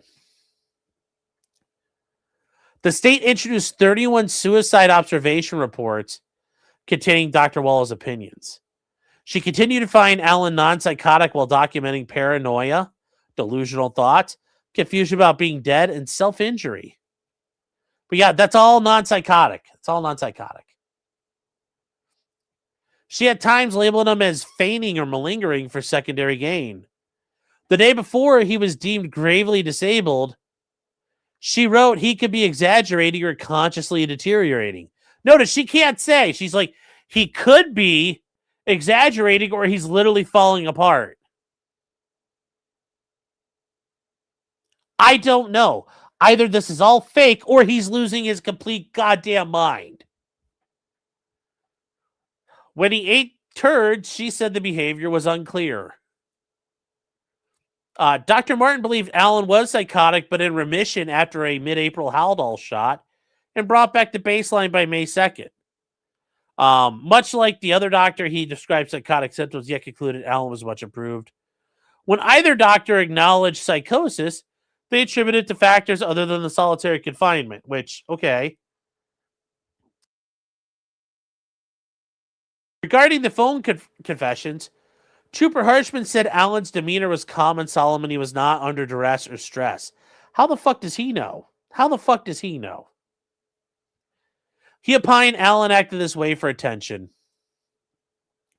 Allen called Dr. Westcott, a neuropsychologist, who opined Allen entered the Department of Corrections with major depressive disorder and physically and mentally decompensated, showing early signs by December and March, becoming psychotic through April or June with residual symptoms later. They say solitary confinement, sleep loss, and starvation produce sensory deprivation, delirium, or psychosis. Dr. Westcott believed Allen was psychotic or delirious when confessing to Dr. Walla. After reviewing all records and videos and evaluating Allen for days, she found no evidence of malingering, meaning he's not faking it. Yeah, not under duress while eating his shit. Exactly. Not under duress while eating his shit.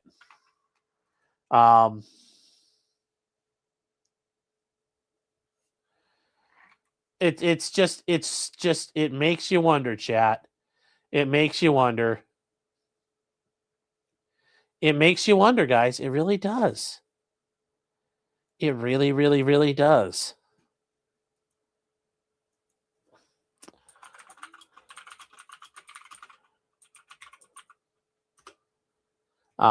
let's see here. What is a hold on here, real quick. Shit, I need to say it.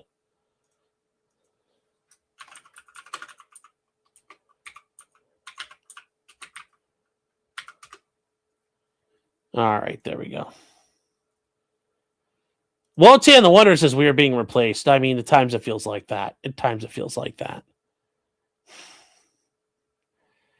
Hold on here. This says Dr. Grassian, a psychiatrist experienced with solitary confinement, testified that such environments cause psychotic delirium, confusion, and disorientation. It's true. Being in a confined, isolated area can screw with you. It can induce psychosis. It can make you lose your damn mind. It is 100% a real thing. That's why there are limits on how long people are allowed to be in the hole per rules. Hold on one second, chat.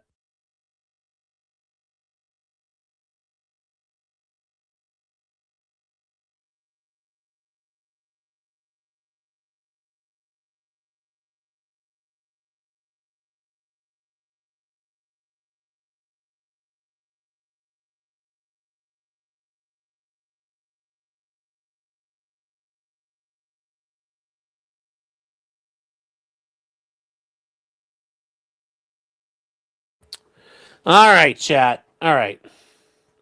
Sorry, had to take care of that. Oh, let's see here. So they say delirious behavior often comes from grotesquely regressive.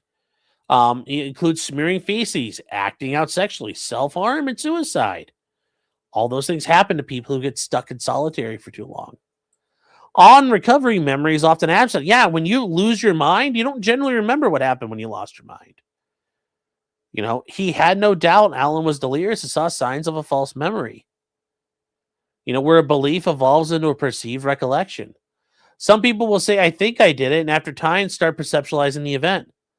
The more someone tries to remember, the more concrete and distorted the memory becomes, like a game of telephone. Then they point out details only the killer would know. Yes, Brad Weber, guys, remember, we saw some of these names. Brad Weber and a couple of the other losers and weirdos out there who have been involved in abducting people and shooting at them and attacking them. Well, no, this one's different. This is Brad Weber, who lives near where the girls were found, told the jury he left work in Lafayette around 2 and drove his white cargo van, his abduction van, directly home. The state claimed that Alan confessed to Dr. Walla he attempted to rape the girls, but was scared after seeing a van, which forced him to flee. Alan's statement, the state told the jury, contained a detail only the killer would know. The state argued Weber's arrival at home in his van was what interrupted Alan, causing him to take them across the creek to kill them. Yeah, well. And they say they point out the murder scene. It was weird and complex. Libby was naked and Abby was wearing Libby's clothes, which is really weird. Abby's right leg was positioned underneath her left. Both girls' throats were cut with a sharp instrument. However, the injuries were different. Libby had so many incised wounds along her neck that it was difficult to determine the number. 3 major vessels were injured. There was a scalloped edge along an incision, meaning kind of scooped out. Abby's throat was cut only once and not as deeply as Libby's. Abby was likely murdered while wearing Libby's clothes. Abby died in the location where she was found. But after Libby died, her 200-pound body was removed several yards to its final resting place. This created a V formation with the girls' bodies. Yeah, and that's part of the weird stuff here. How did this happen? How did that, it's hard to move bodies around. And if you guys have ever seen, firefighters doing their competitions, hauling dead weight is not easy. Hauling a dead body, a limp body that's not actually doing anything, it doesn't work that way. It doesn't work that way. The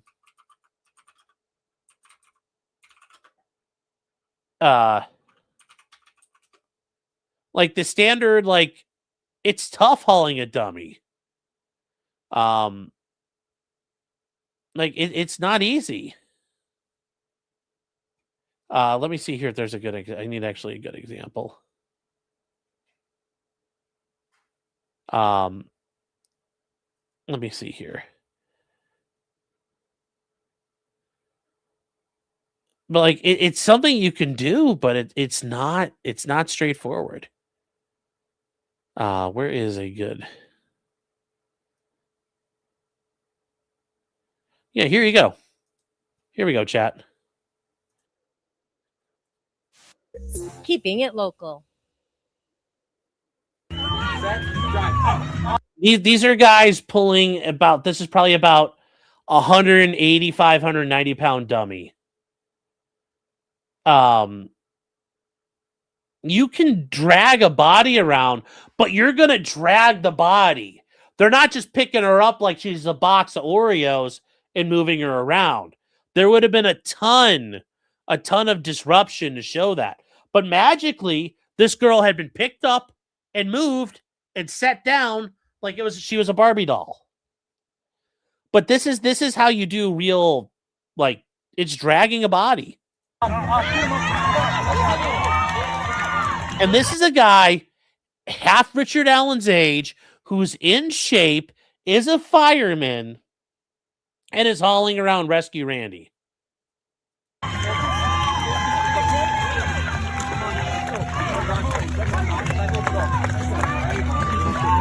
Yeah, see, guys? It's a 185-pound dummy. Richard Allen's also 5'4", yes. But this is just so you guys understand. The 185 pounds, that's the standard dead weight dummy that you have to carry around.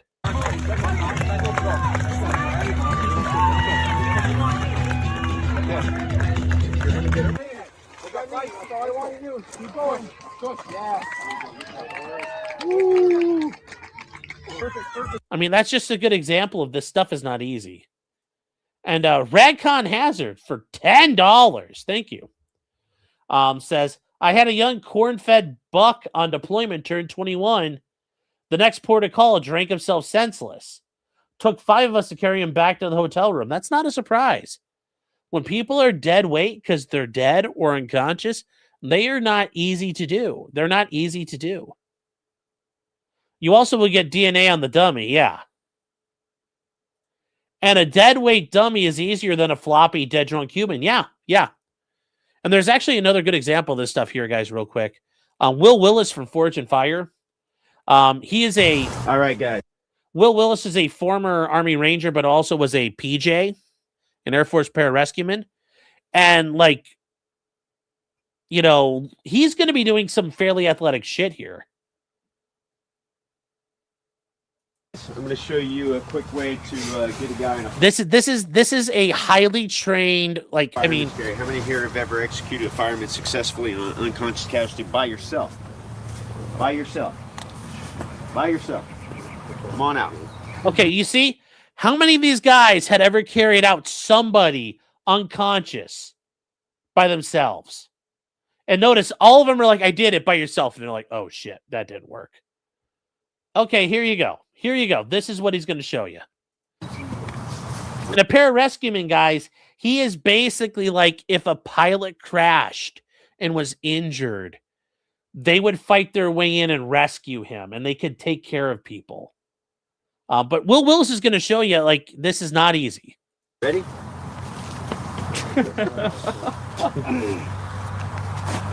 What do you weigh, Will? 180. 180, that's it? Come on, man. You're doing a good job. You're doing great, man. Come on. Come on. Yeah. Stop.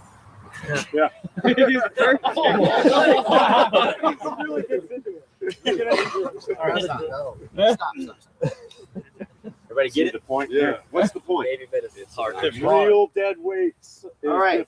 Ain't nobody here going to the gym and grabbing 180 pounds of pudding with sticks in it, snatching it off the ground and putting it on their back.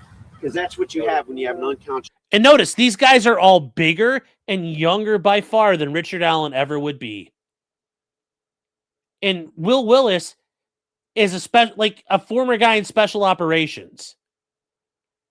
Yeah, he did floppy dead body. That's how a floppy dead body reacts, or a person who's completely unconscious. Turnip says, "Damn, that man is fine." Yeah, well, there's that too. Okay, but he's going to show you like this shit is not easy.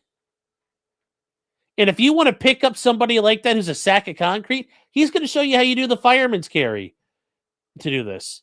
Casualty, 180 pounds, or whatever he weighs, a pudding with sticks in it, wrapped in hard ass plastic gear. Okay, so getting a casualty up isn't that easy, especially. And these guys are all police officers and SWAT operators.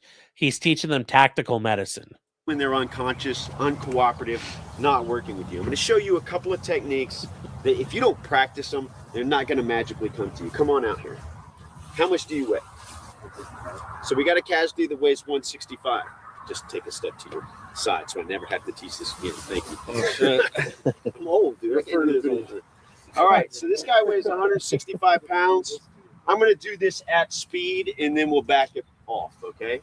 This is a technique I learned when I was in the Ranger Battalion. I didn't magically come up with this, okay? And if you don't practice it, it's not a viable thing for you. Fuck. Again. Yeah, shit. I guess I overestimated. Relax your body. You see, I can feel that guy getting stiff, okay? A real casualty isn't going to roll with me. He's just going to be dead weight. All right, he rolled with me. All right, he weighs 165 pounds. You can get him up like nothing, okay? It's just a combat roll across his body. Anybody here weigh 220? Come on down. This guy outweighs me by 40 pounds. If you practice technique, it doesn't. I get them organized. I got them nice and stable. I've got my hips underneath my freaking shoulders. All I got to do now is post up here, stand up with them. Anybody's done a turkey skid up? It's real important to have everything in alignment. All your, if you're off a little bit, it's an injury waiting to happen. Big steps. Now, I could probably move out 100 yards with this guy, keep up with the team. But what's going to happen after 100 yards? Muscle fatigue. I'm going to get smoked. What's the advantage of this? Well, it's quick. What else? You're maximizing guns in the fight, right? Yeah. Maximizing security. But now I'm smoked. Guess what? Come on out here. Go back to back with me. Let me know when you have the weight. He's got the weight. Somebody else trade up. Did he just shit himself? All right, cool. Set him down. Okay, yes, there are better ways to. Hold on, who's saying that? Who's saying this here? There are easier ways to do it. No, this is the idea that Eric, these guys are cops, and it's like shit's going down. One of the guys on your team just got hit while you're doing a raid. You have to get the fuck out of there. There is no time to sit there and jiggle your dick and, fiddle fuck around with things. Like, we gotta fucking go now. It's kind of like Call of Duty when the fucking boats got hit by the missiles. We are leaving. Like, there is no fuck time. It's just the idea to show you could do this fast, but there would have been like a completely disturbed crime scene. So it's not easy to do. And it's just so you guys understand, hauling dead bodies and hauling dead weight is never easy. So Aaron and Nick tried to recreate this on the Twister mat. I'm sure they did. But it's just a basic understanding of what, because I know not everybody here understands that. Well, how hard is it to pick up somebody who's passed out? It's really fucking hard. You've never seen it before. So just getting to that. So he had to pick up that body and move it around. Damn near impossible. Damn near impossible. And that's the thing here, because look, we got this big pool of blood, and then the other one's here. No drag marks or anything like that. Doesn't make any sense. Yeah. The sticks were deliberately arranged on the girls, covering no more than 3% of their bodies. It would have taken up to 20 minutes for Abby to die. Although Libby's injuries were more significant, it would have taken her between 5 and 10 minutes to die. The blood pattern on Abby's hands is noteworthy. When injured, people instinctively reach for major wounds. Yep. Getting blood on their hands and sleeves. Libby had substantial blood on her hands, and that's, you get stabbed in the throat. You're dying. But Abby had little or no blood on her hands. The state's blood spatter expert had never seen clean hands and sleeves in a case involving this amount of blood loss.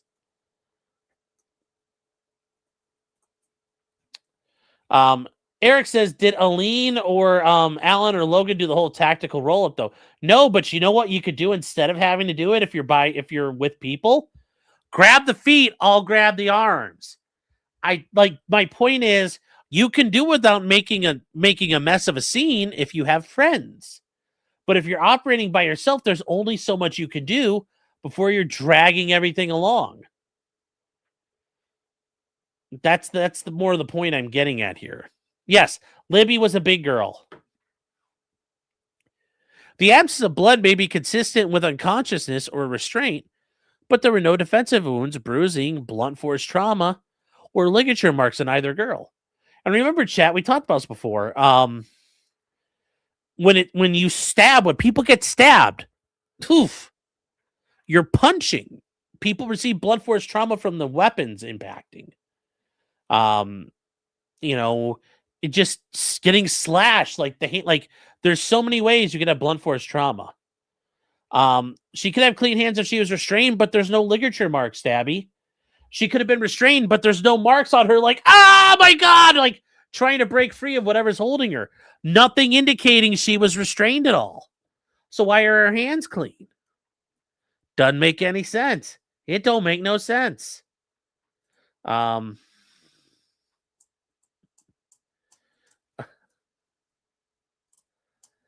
So,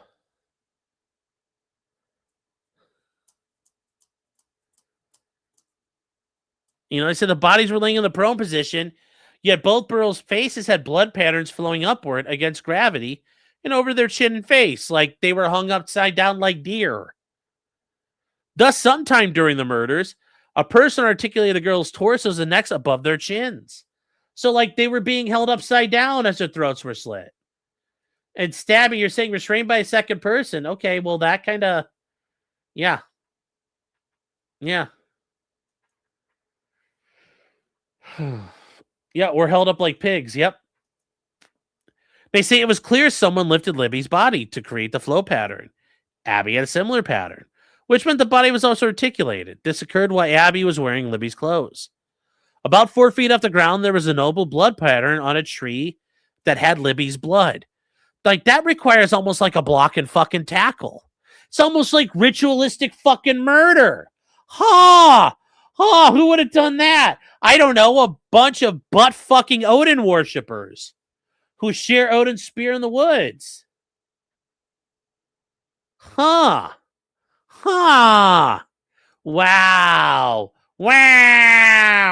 Weird, isn't it? Weird, isn't it?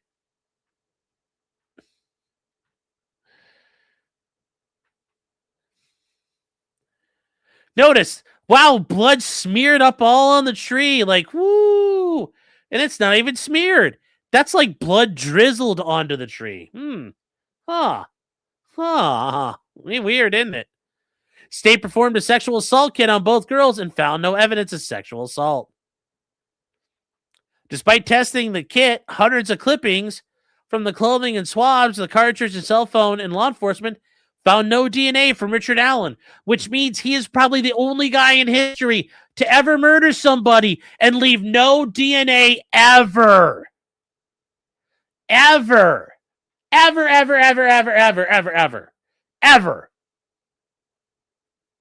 never happens. That never happens, chat. I told you that. When people get murdered, the murderer always screws up somewhere. The idea they found no DNA, no hairs, nothing. Yeah, that don't make no sense. At all. It don't make no sense, chat. The state told the jury that Allen controlled the girls, swapped their clothes, articulated the bodies, and moved him all by himself. Notice, the state thinks he did that. The state thinks Richard Allen moved Libby all over the place by himself. So here's how you do this slow. Yeah, I was about to say that. Give me somebody that weighs about. Why don't you come out here? Yeah. That's enough incentive. Okay. Workout. So I'm going to do this lefty just so everybody can see and I can play to the video. But you can do this from a standing, a kneeling, or a lying position. If the situation dictates that I need to low crawl up to this guy or whatever, then I can. And all I do is turn my body to his. I get my hips off the ground.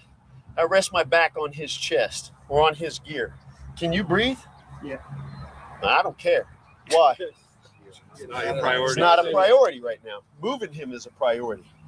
All I'm going to do is reach back, grab this leg. I grab high on the cargo pocket, and I grab whatever material is there. Why? Leverage. I'm going to be dragging it with me. I'm bringing this thigh over my shoulder, and I'm throwing a pitch in that direction. So I throw a pitch, hip and elbow stay down. Hip and elbow stay down. Do not roll over to your face. All right? If you're flat like this, you're not going to get them up. So you got to keep your hips under you so that when you transition, it's a quick little stand up. Okay? And you gotta have. Easy day. Don't leave anything behind. All right? Come on out. So you see, like that, he would have to have done something like that. That's the only way this would have happened. Because remember, the prosecutor is saying Richard Allen did this all by himself.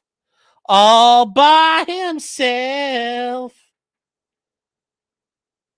He's saying he did it all by himself. All by himself.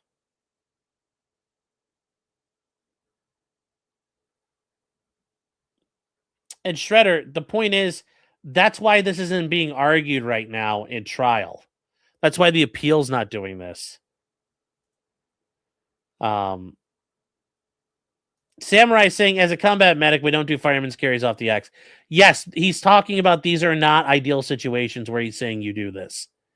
He's teaching it as an option or a tool for them to learn because you might need to do it at some point, but typically you won't. So he did all this before fleeing by 4 p.m. The state's witness repeatedly claimed Allen used the sticks as camouflage, and he moved Libby's body to make it harder to see. They saying this argued caused the blood to flow over her chin, and for the reasons the state can't explain, Richard Allen dressed Abby in Libby's clothes and turned and repositioned her at the scene, causing blood to flow from her neck over her chin, which doesn't make much sense either. Kurt, how you doing? Hope you're doing well, Kurt. Merry Christmas. Guys, Kurt Uncivil Law, friend of the show, friend of the channel. Friend of mine, hopefully a friend of yours. Hope you're doing well, Kurt. And they say, although the girl's injuries were different and possibly caused by multiple weapons, the state's pathologist speculated that a single blade, such as a box cutter, caused all the injuries, including the scallop mark. Now think about it, chat. Think about it if you have used a box cutter before. Guess what happens when you use a box cutter? What do? They go dull super fast, even if it's a razor knife. Like this son of a bitch right here. Is this my dirty one? Yeah. Imagine you're using a razor knife. Think about it. You're not really cutting people up because the blade will break. But you're using a box cutter? You know, a box cutter is not really going to do a lot of kind of work. Box cutter is not going to do that kind of work. So, they say the blood stain on the tree was an inverted L transferred from Libby's arm as she propped herself against the tree. Yeah, that doesn't sound right. And female hair and multiple incomplete profiles were seeing contamination or background DNA from the girls sharing clothes or through incidental contact with people that they knew. They say, according to the state, couldn't find Allen's DNA because the blood from Abby and Libby was overwhelming the scene and competing with any DNA Richard Allen left behind. That is cope.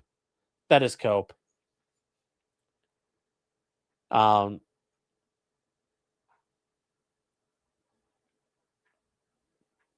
mean, and ultimately, guys, this is something I'm just pointing out here. They point out here the manner, quality, and thoroughness of the investigation. Well, we already know this is garbage. The jury heard about the state's investigation from the little girls went missing to Allen met with the wildlife officer. The state then told the jury to fast forward 5 years to the volunteer finding Doolin's report. The jury heard nothing, maybe very little, about the manner, quality, and thoroughness of the investigation. So what didn't the jury hear over these 25 days? And this is stuff that the defense was prohibited from offering to the jury.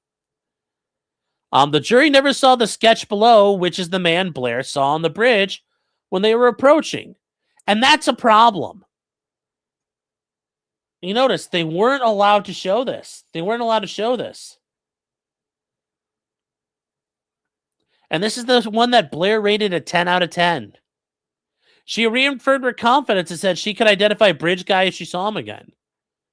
And notice, though, what happened.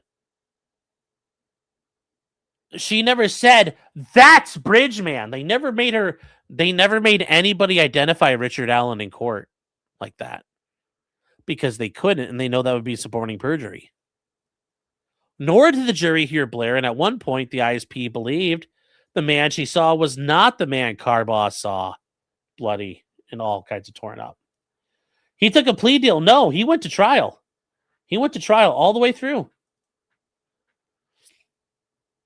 And it says the bullet. The jury never heard the firearm and tool market evidence is flawed and unscientific. Richard Allen offered another witness, William Tubin, to explain the scientific community's criticism of AFD methodology. And it's got a lot of problems. Did the defense ask? They weren't allowed to ask that question. They weren't allowed to ask that question.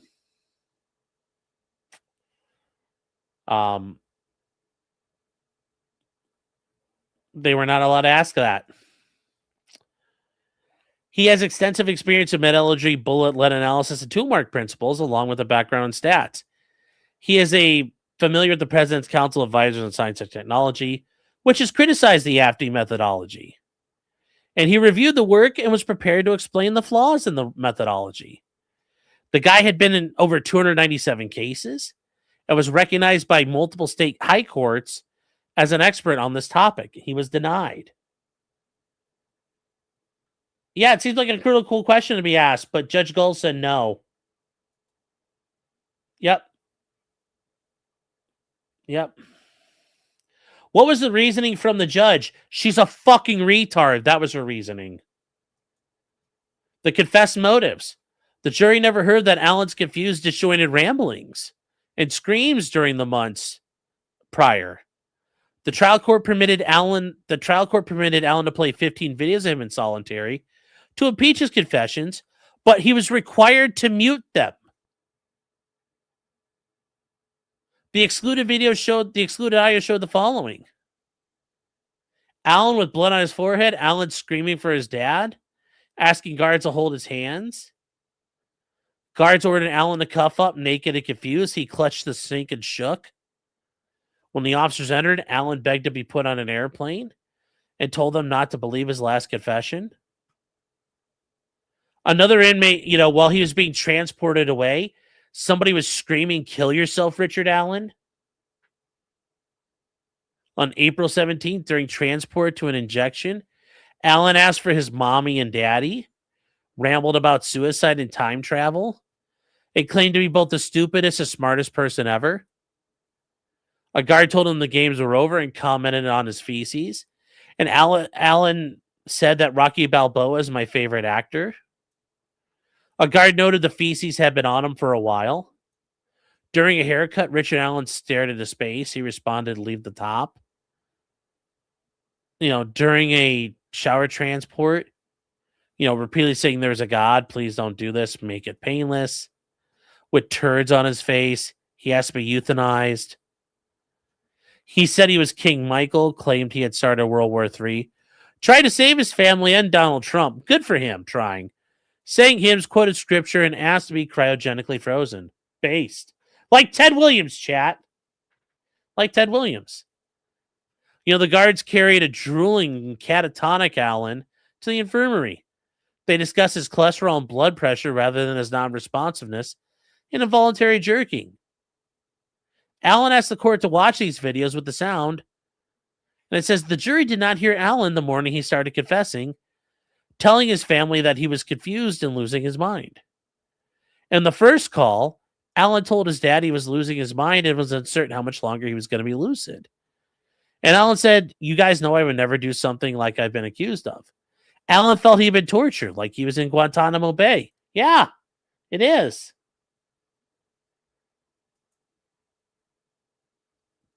And that there were drugs in his coffee and Kool-Aid. The jury heard, Alan told his wife for the first time he thinks he killed them, and evidently did it. Alan could not remember what he told his dad earlier in the call. Then in a third call at 8:45, a panicked Alan told his wife he was not sure if his original call to her was a dream. He said he was not drinking the water or coffee and questioned whether the attorneys who were coming to help him were his attorneys.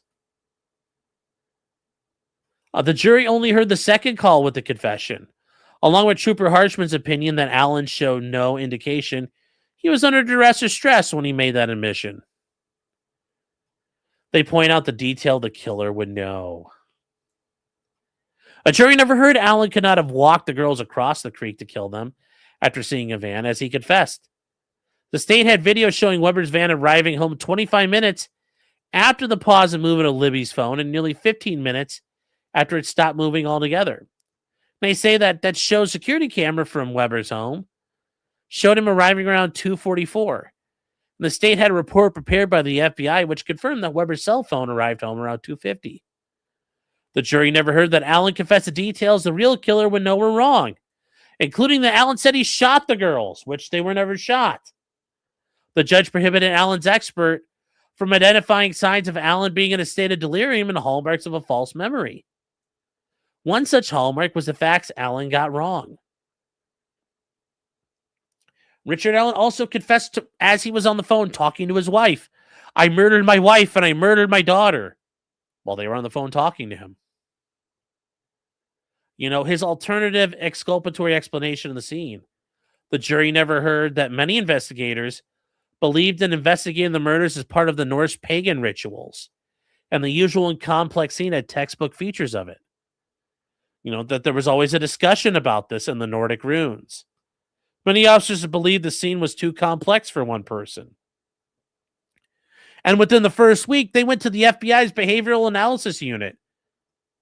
And the behavioral analysis unit declined to exclude pagan rituals as a plausible explanation. They say it remains possible a new believer or rogue believer in Odinism was involved. Isn't that interesting? Isn't that interesting?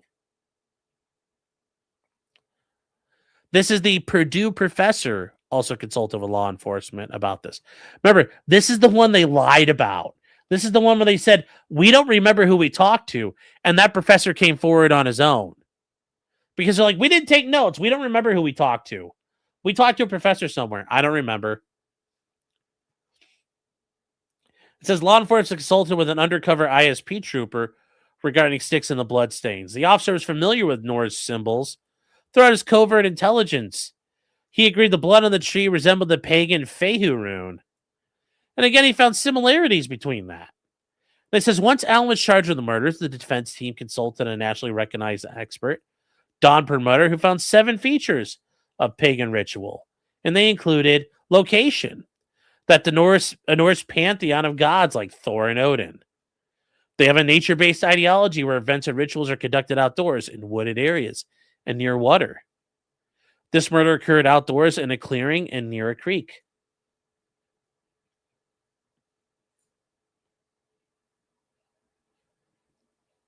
I mean, this is just, yeah.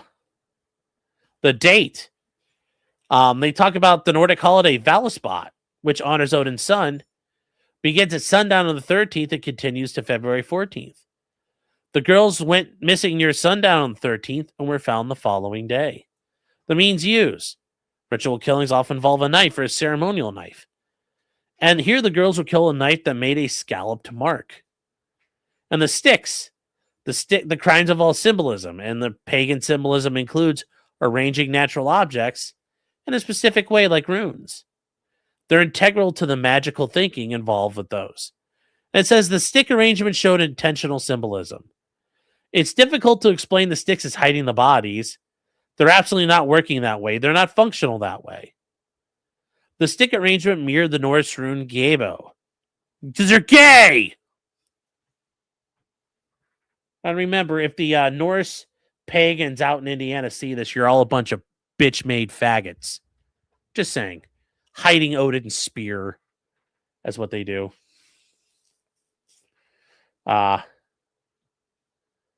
Multi-Chick says, sorry about the trolls. They follow me. They are creepy as fuck Scientologists. Yeah, nothing. Those are suffer. They can suffer. You know, that's what they do. It's all part of the internet. Kayla says, you sent me some drawings of what? Oh, yeah. Here are some other... Well, I don't know how well these are going to... Well, those aren't showing up right. Hold on. Let me fix this. See if I can... Yeah, here we go. Here are... Here you go, chat. Here are some other faces. Here are faces of people we're looking for. You know, the Odinists. As they're hiding Odin's spear. Ooh. This is how they hide Odin's spear routinely. The other ones don't show up as well. I can't get them to properly show. But those are there, guys. The manner of death, you know, they involve blood loss and torture. The girls' throats were cut. They suffered prolonged blood loss, which is indicative of sacrificial offerings. The body arrangement. You know, bodies are displayed or arranged in a scene that is significant to the group. Upside down hanging is an important part because Odin hung from a tree for 9 days before discovering runes. So, like, it's like Odin was hanging from a tree and he's like, I could use these motherfucking things to write with. It's like, okay. Yes, 1, 2, and 3 are Heath and Ralph. He's like, I'm going to build a pagan temple on this land, bish. And like AW's positioning, the classic image of Odin depicts him with one leg bent behind the other. The unusual blood patterns. A ritual sacrifice would involve symbolic blood patterns, and here on the DF tree appear to look like the Fehu rune. They point out the thoroughness of the investigation. They point out that, here's the thing, the state police disregarded Brad Holder, who is the father of Abby Williams' boyfriend. So the girl who died, her boyfriend's dad is one of these loser Odinists who is already in touch with all these other people who have done all kinds of crazy shit, including this guy, Patrick Westfall. You know why? Well, they lost evidence, mishandled interviews, and did a poor investigation. You know, after examining the scene, they believe the scene was too complex, and I think so too. They found it noteworthy that the one girl was clothed. Yes. And allowing Abby to redress ahead of time suggests they felt differently toward her, including a possibly heightened level of regret, or at least compared to Libby. They talk about the weeks following the murders. Abby had been talking to a boy and met up with him a few times. And she kept this relationship secret from her family. And on the day she was murdered, she invited LH to meet her on the trails. LH had school, so he declined.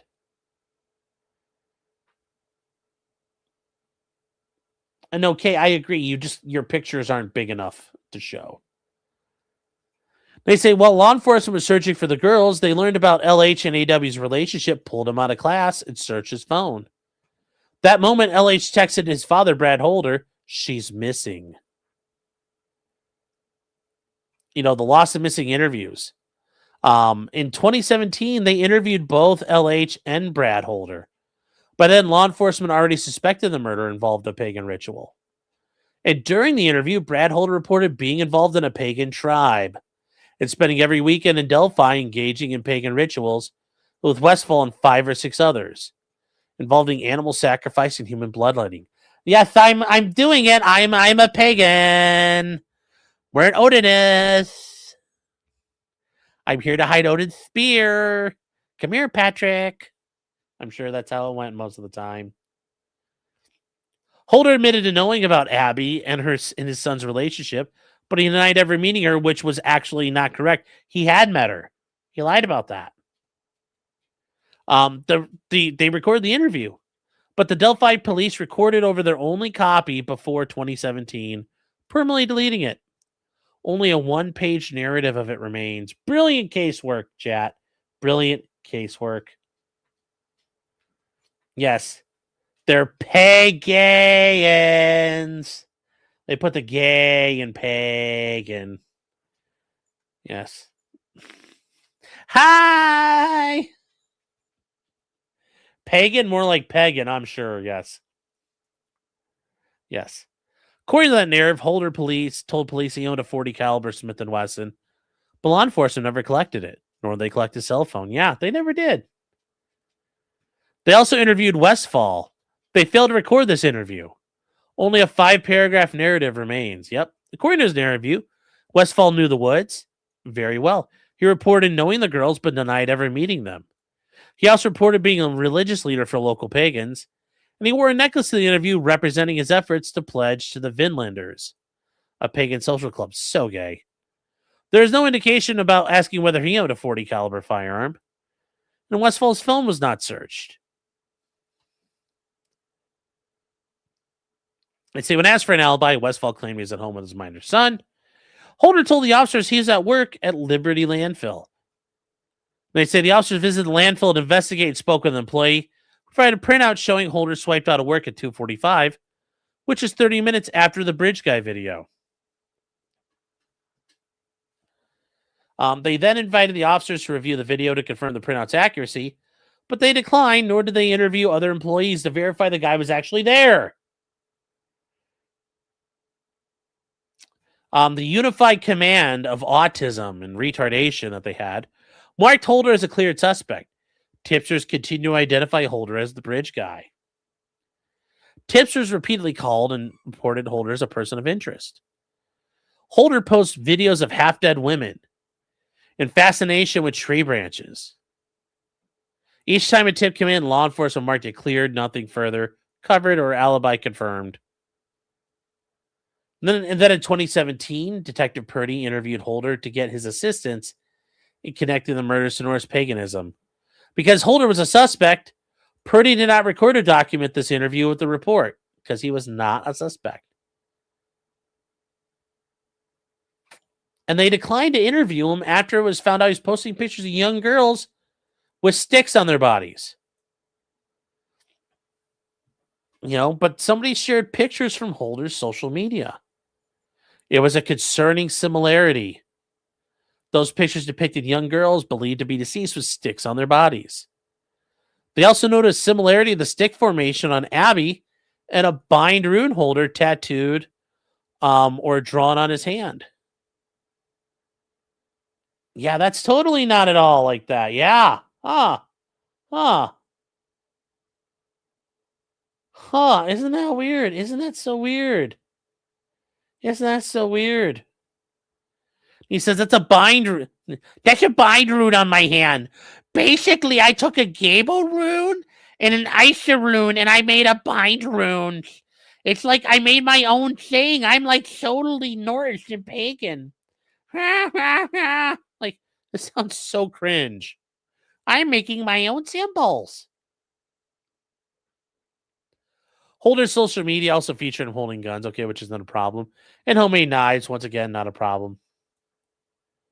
Yes. We just bought a Tesla. Oh, you really did buy a Tesla. Everyone applaud. Daddy Elon appreciates that. Winters immediately responded to his superiors that law enforcement investigate further, which they declined to do, claiming his alibi was cleared by the FBI, which is not true. Winters urged the ISP to conduct its own investigation. No further action was taken. In 2018, Holder displayed a painting he made of Odin upside down, with his right leg tucked behind his left, just like Abby's legs. Holder's paintings also featured a red Fehu rune. It's all pretty gay. It's very gay. I'm binding my runes. Officers continue to find other media posts that mimic the crime scene, yeah. But law enforcement declined to interview. And it says the pagans finally reevaluated. And once the state charged Allen, his defense team assisted the Holder, and Westfall received another look. When they re-examined Holder, He changed his story about knowing Abby. Back in 2017, he told law enforcement he never met her.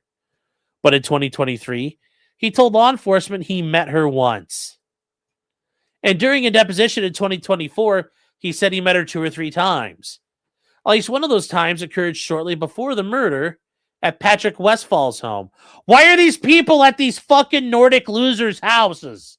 Why are they doing this? Why are these girls at that fucking house like that? At the insistence of counsel, law enforcement finally examined Patrick Westfall's alibi. Westfall's son, who was a minor when the murders occurred, could not remember if he was home with his dad when the girls went missing. This time, law enforcement collected the phone, but he deleted data before turning it over. Isn't that neat how we could do that? Isn't that neat how we could do that now? Isn't that neat? Isn't that neat? Yeah. Huh.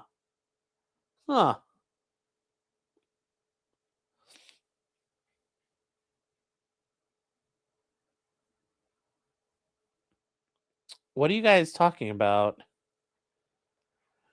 There. Anyways. So Alan's counsel deposed Case, the Liberty landfill lady. And she says the landfill was operating 2 staggered shifts, one from 5 to 1:30, and a second from 7 to 3:30. On the day the girls went missing, Holder was scheduled to work from 5 to 1, but his badge swiped out around 2:45, so he was on the clock for an hour and 15 minutes longer. Holder did not have sole custody of his badge. His badge was on a public rack outside the view of cameras and accessible to other employees, including the second shift. There's no lock on the badges, and Holder's name was prominent. If somebody left when they were supposed to, but somebody else clocked that person out later, would that be known? And when the state moved to exclude any third parties, the trial court held a hearing on the motion. At the hearing, Holder's wife testified in 2018. Holder told her he had a fight with Westfall because Westfall wanted to up from animal slaughter to a different type of sacrifice. That sounds pretty important. She also testified that Holder claimed that Westfall killed Abby with others and that she needed to keep her mouth shut about it. But once again, Judge Gold said, no, you can't use this. Denied. So the summary of their arguments. Unconstitutional searches. And guys, ultimately, here's part of the issue here. We need to get to this because I want to address it now. A lot of this is pre-trial issues. And I think that's because they understand once you get in front of a jury, this just doesn't work very well. And a lot of Judge Gold's stuff are probably abuses of discretion that probably won't get overturned. There will be some things, but during trial, probably not. And ultimately, everything they objected to at trial is something they probably objected to earlier on. So I understand probably why they're not addressing those, because they want to address and spend time on what's going to get them, they think, the most of effort, the bang for their buck. So let's go now. 2.5 hours in. It's about time we actually get to the part we need. But if you guys don't remember the history, that's the story of the case. That's the story of the case here. That's the story of the case. Yeah, see, also, you pick the fights you think you can win. But, okay. So they claim that there was reversible error by admitting evidence seized during an unconstitutional search warrant because they lied about it. And they denied Allen a Franks hearing. Detective Leggett obtained the warrant only by admitting and altering witness descriptions to connect Allen to Bridge Guy and by misrepresenting that he wore a blue Carhartt like Bridge Guy. These representations and omissions misled the judge into believing multiple witnesses saw Allen in his car when in fact they described someone else in a different car. And he says once the affidavit is corrected, there is no probable cause. Yes, Ron Logan, Keegan, Klein, yeah, all those people were. Patrick Westfall, all fucking raping and murdering out there. Unprecedented confinement. They say Allen's confessions were involuntary. In the arguments here of gray mental, the unfair trial, through a series of arbitrary and prejudicial rulings, crippling his ability to present a complete defense. We're going to get to all those. We're going to skip to the actual things here. So the trial court committed reversible error by admitting evidence seized from unconstitutional searches. And what do you have to do here? When reviewing at the admission of evidence after a denial of a motion to suppress, the court considers the evidence favorable in the ruling and uncontradicted evidence to the contrary. And findings are reviewed for clear error, but the constitutionality of a search is reviewed de novo, meaning brand new from the beginning. Richard Allen filed a motion to suppress, a motion for a Franks hearing, amended requests, and a lengthy memorandum with exhibits. The trial court denied the motion, concluding Legette's affidavit did not include false statements or admit facts with reckless disregard or an intent to mislead. This says the trial court concluded Legette did not make false statements. And once again, we're going to start off with the Fourth Amendment that no warrant shall be issued upon probable cause supported by an oath or affirmation. And that's in the Fourth Amendment. Also the Indiana State Constitution. But what happens here? The state must include all material facts in a warrant application, including facts that cause doubt on the existence of probable cause and a source's reliability. Now they point out that there's Indiana courts say a warrant is invalid if the police omit facts with the intent to make the affidavit misleading or reckless disregard for whether it would be misleading. And two, the affidavit supplemented with the omitted information would have been insufficient to support a finding of probable cause. And that's pretty important here, that if you do that.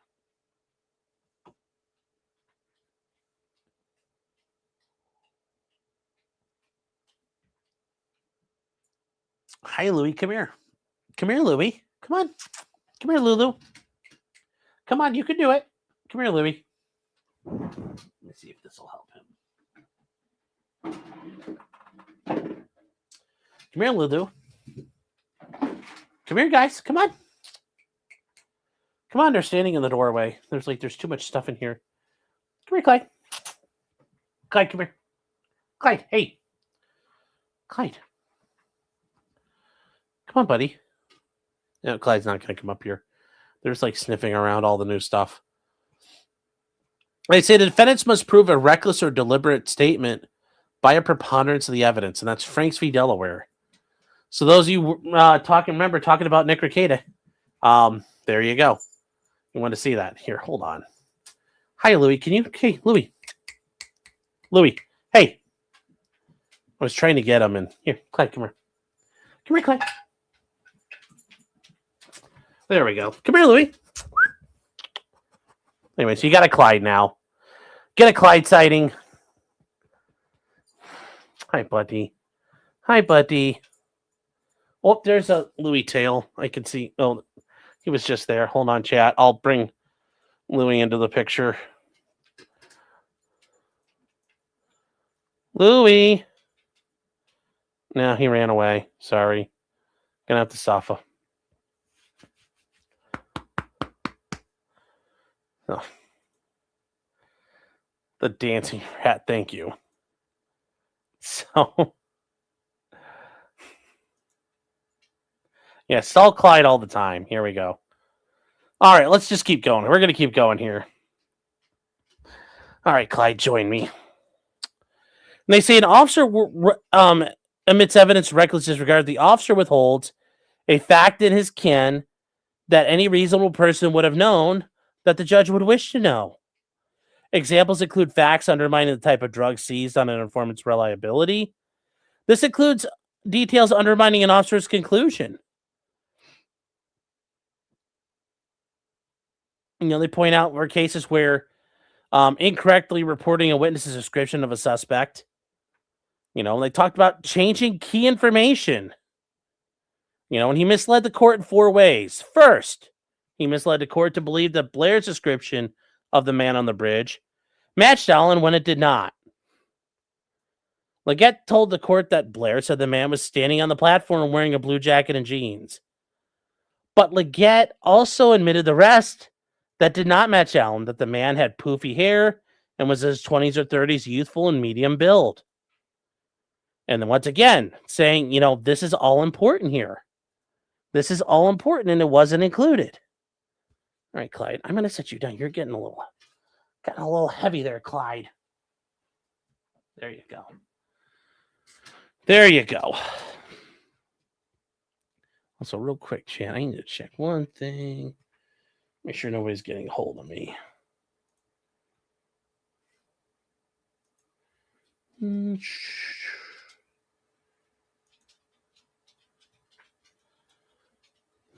Hold on here.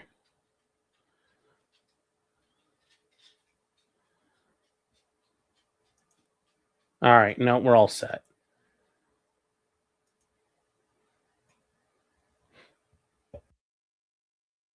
Meep Copium, hello. How are you?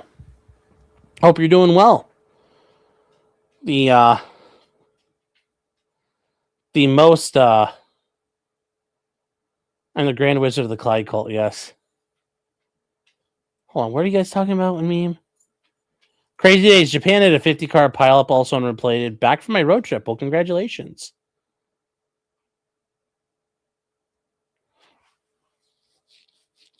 Get back to Dino streaming, sir. You need more live streams out there. Guys, me Copium, friend of the channel. Hope you're doing okay out there. They say the second thing that he misled the court about was that Alan's car was parked at the old CPS lot during the time of the kidnappings. The detective told the court that after she saw the man on the bridge, she saw two girls that she thought were approaching the bridge. As she was leaving, she saw a car idly parked at the old CPS building. Another witness also saw a car backed into the CPS lot as if concealing the license plate. Both drew diagrams of the car parked in the same general manner. He told the court that Alan parked his 2016 Focus at the old building, but omitted Blair said she saw the car during the time of the kidnapping was not black and had sharp angles like the sketch below. Considering the information that was omitted, Blair excluded Alan's hatchback. Yeah, that looks like an older car. That's an older car outline. That's not a Ford Focus like that. This is a material omission. I agree. Now, here's the thing. This is not the 8th Circuit. This is Indiana's in the 7th Circuit. So, but the 8th Circuit's still important. The 8th Circuit's still important. And they said third, he misled the court that the man walking on 300 North was Bridge Guy. Leggett falsely told the court that Carbaugh claimed the man was muddy and bloody, wearing a blue jacket. And that's the thing. If you saw some guy covered in mud and blood, why didn't you call the cops? Because you would have. When she actually said the jacket was tan and he was muddy. A bloody man in a blue jacket matches Bridge Guy. A muddy man in a tan jacket does not. Leggett also admitted that Blair told him the man she saw on the bridge was not the same person Carbaugh described. ISP even released a statement saying the men are not the same person. And then finally, Leggett connected Alan to Bridge Guy by falsely claiming Alan admitted to wearing a black or blue Carhartt and head covering. It says, but Alan told investigators he didn't know what he was wearing. And it says, although Leggett used Alan's wife's statement that Alan currently owned a blue Carhartt as a nexus to his home, Leggett admitted that she said he had purchased the coat a couple of years ago. The girls were killed in 2017. So yes, 5 years later, but what does that mean? We don't know. It was never clarified. It was never clarified.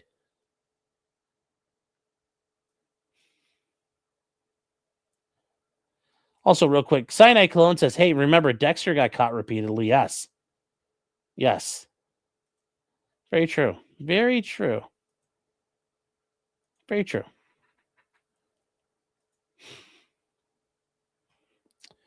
They said, had the court known Alan simply admitted owning a blue or black coat, as is probably every 50-year-old man, it would have been known there is no connection between him and Bridge Guy. Yeah. The omissions of false statements recklessly misled the judge. And, any reasonable person would have known the judge would wish to know that the descriptions did not match. That Carball described a man walking down the road as only muddy, wearing a tan jacket, not a blue jacket. That Blair did not believe she saw the same man Carball saw. Alan never said he wore a blue Carhartt or head covering. He bought his blue Carhartt a couple of years before 2022. These omitted strikes at the heart of the conclusion that Alan was the man on the phone. And he said the state's probable cause relies on a tight timeline, making Alan the man the 4 girls saw on the trail, Blair saw on the bridge, and Carball saw on the road. They say any judge would want to know if witnesses described someone other than Alan, his car, or bridge guy. Which, I mean, yeah, pretty straightforward there.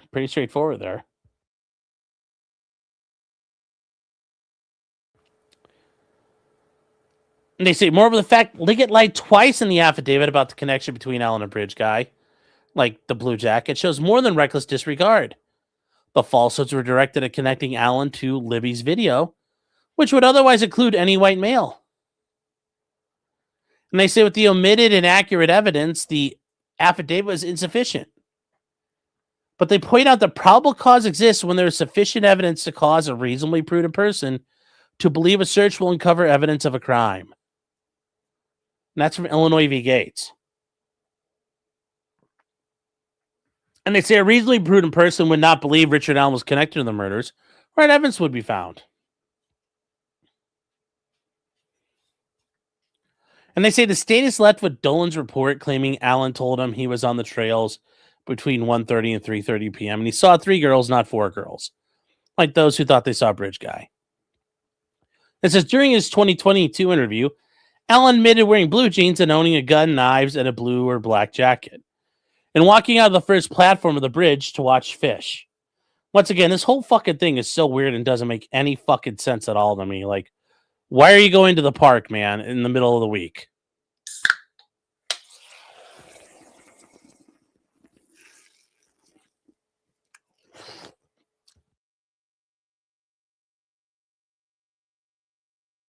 Tells me it's Illinois. Yes.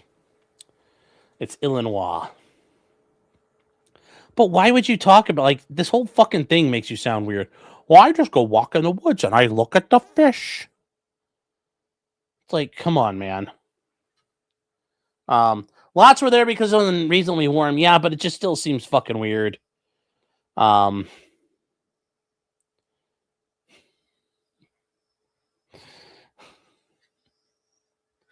I did not crack a brew. I actually cracked open this here, so, and it just gets everywhere. So I was trying not to make a mess.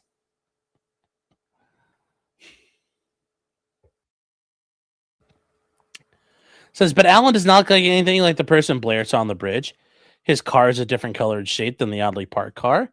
And the man Carball saw walking was most likely not even Bridge Guy.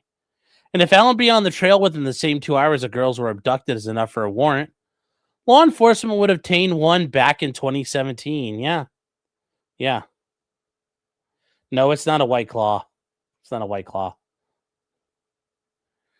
And it says in 2022, ISP had no more evidence connecting Alan than they had 3 days after the murders, when Alan, like others, responded to their request for help. Yeah. And they say errors require reversal, and a court must suppress fruits of an illegal search, guys. Yes. Fruit of the poisonous tree from Wong Sun versus United States. The entire case is built on Leggett's half-truths and falsehoods. Without the gun seized in the search, there is no opinion from Oberg on what the state arrested Alan. And without the arrest, there are no confessions. Yes, and like, guys, this literally, everything goes boom, boom, boom, boom, boom, boom, boom, boom, boom, down the chain. It all sticks together. It all sticks together. Is this a non-alcoholic beer? No. This is a sparkling caffeine and iced tea.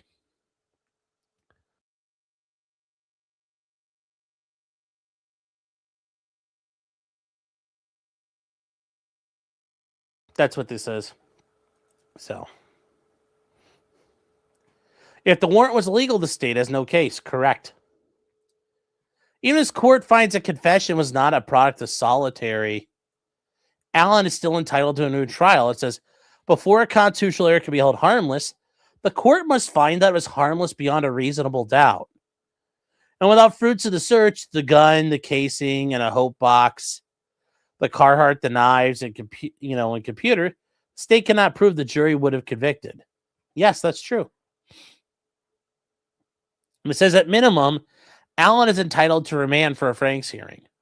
It says even if Allen's exhibits to the Franks motion did not prove by a preponderance that there was a deliberately or recklessly falsified info, he's entitled to a hearing.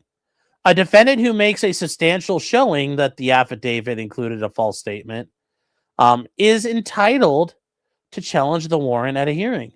And it says to meet this showing, you need not present conclusive proof, but must support your accusations with evidence. It says here, the court's denial of a hearing was legally erroneous because Allen did make a substantial showing. Richard Allen supported his claims with depositions, police interviews, and reports. They cite the application for the warrant. Allen made specific arguments.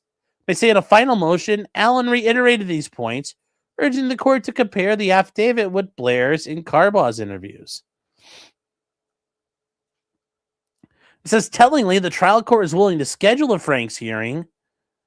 And this is the interesting part. The trial court was willing to schedule a Franks hearing when Allen was represented by Fort Wayne attorneys, but refused when the original attorneys were reinstated. Yeah, that's interesting, isn't it? It's almost like Judge Gold's a dumb fucking bitch. Allen's rights are not contingent on who his attorneys are. Correct. And then it says the trial court erred by admitting statements Allen made while gravely disabled during his unprecedented solitary confinement. And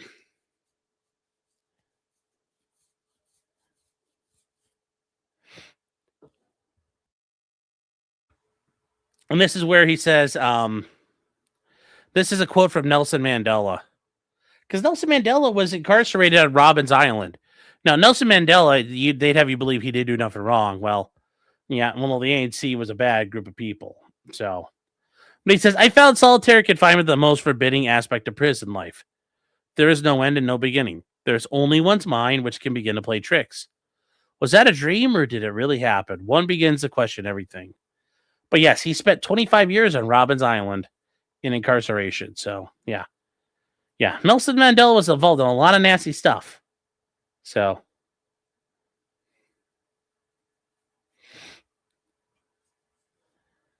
And Dr. Dick says, this Franks stuff makes me nervous that the court is going to bitch out and just grant the Franks hearing. I don't think they're going to do that. I think they're going to say, sorry, don't care.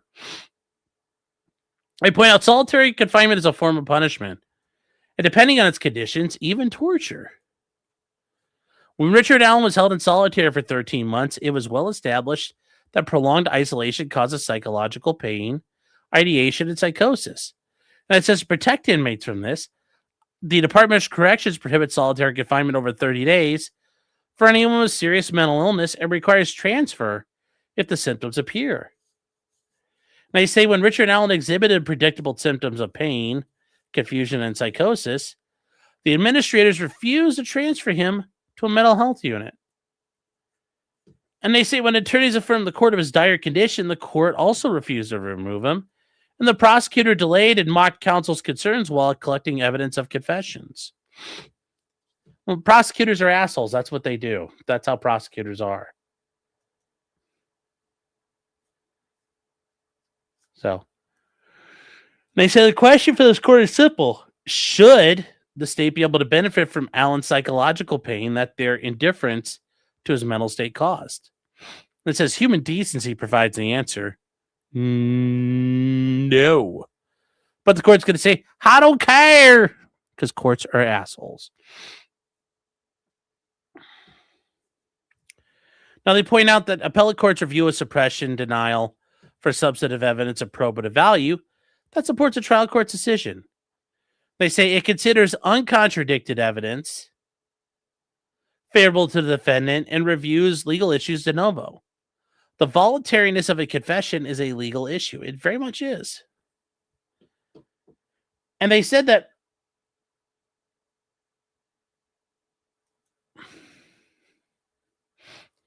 They say Alan moved to suppress his statements while remain solitary, which is what the court denied.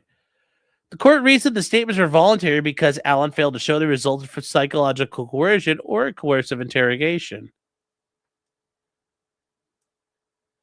It says, the court found Alan's attention was intended to protect him, and that while he suffered from major depressive disorder and anxiety, he did not have serious mental issues that would render his statements involuntary. It's like, yeah, I don't know about that. I don't know about that. I don't know about that.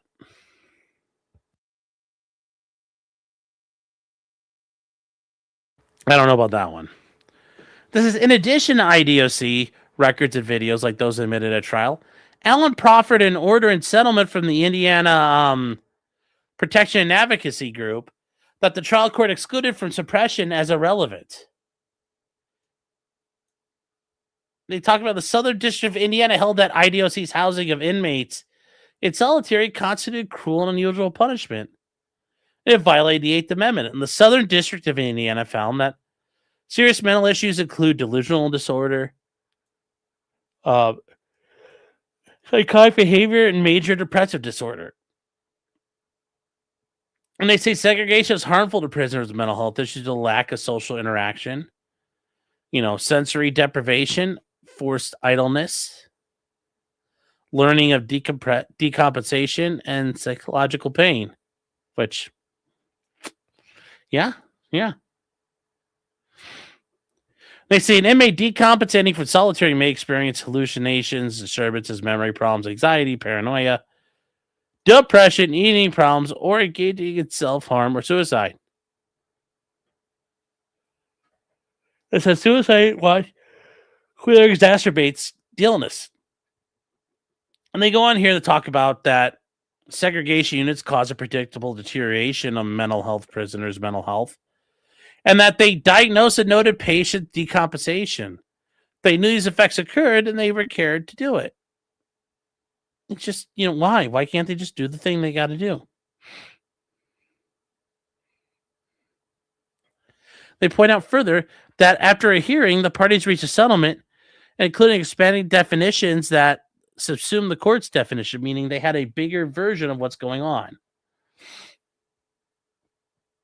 And they point out an inmate with serious mental health issues can only be held in solitary for 30 days. They say if an inmate decompensates into an SMI, it is unlikely to return to general population within 30 days. Transfer is required. They say they also admitted Dr. Westcott's 127-page report. And they say on October 21st, Westcott evaluated Alan, who'd been in Westfield for over 9 months. He was terrified, unsure it was real, and wondering if he was dead in hell or waiting for heaven. Well, we kind of are all in one way or another waiting for heaven. So he cannot recall weeks of early 2023, including playing with poop, confessing, or banging his head. He believed that he had been drugged. Well, he kind of was. He loaded him up on Haldol. So they show acute periods of confusion, paranoia, delusional thinking, cognitive slowing, aggression, and combativeness. And during this period, he had lost touch with reality. And that's what he confessed.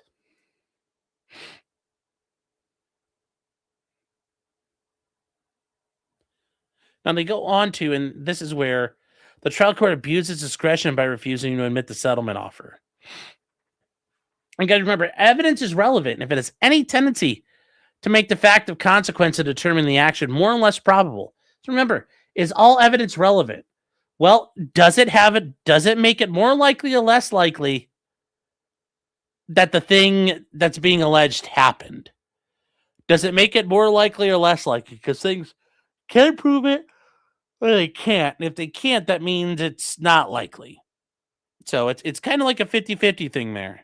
Who could show it? Well, that's like a looks like they packed everything in the appeal. You have to put as much in. You can't do multiple appeals. But yes, if it's not relevant, okay, great. But things can be relevant. But if they're relevant, okay, well, are they prejudicial? And that's where, even if it's relevant, you might still lose.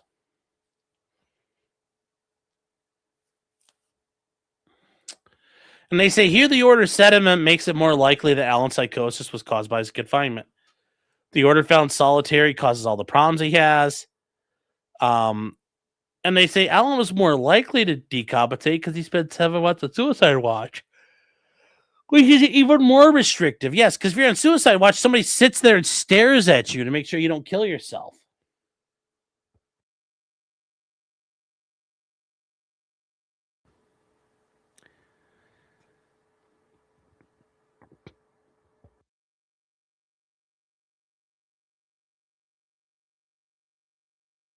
They also point out the order shows that Alan was submitted psychological pain.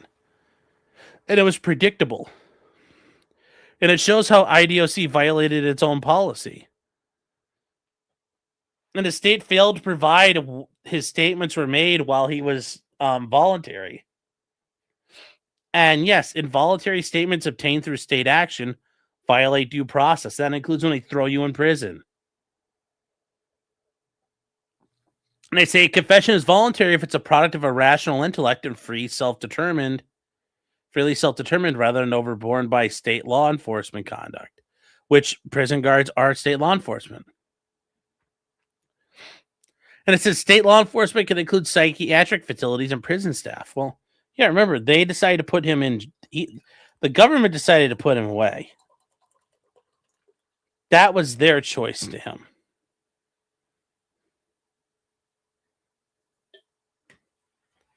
Now, they go on to say, though, that the coercive environment are involuntary regardless of whether they were solicited through police interrogation.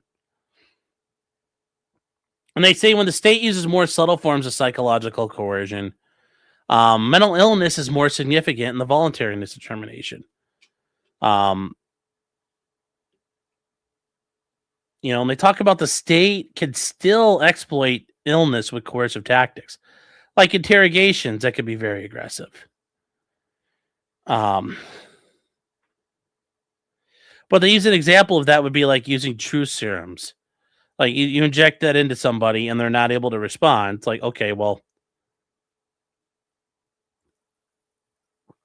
And then for the statement to be involuntary, the state action must be causally related to the confession.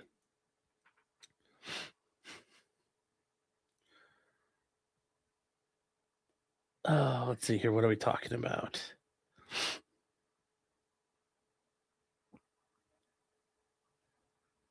Hold on, I'm going to sneeze again.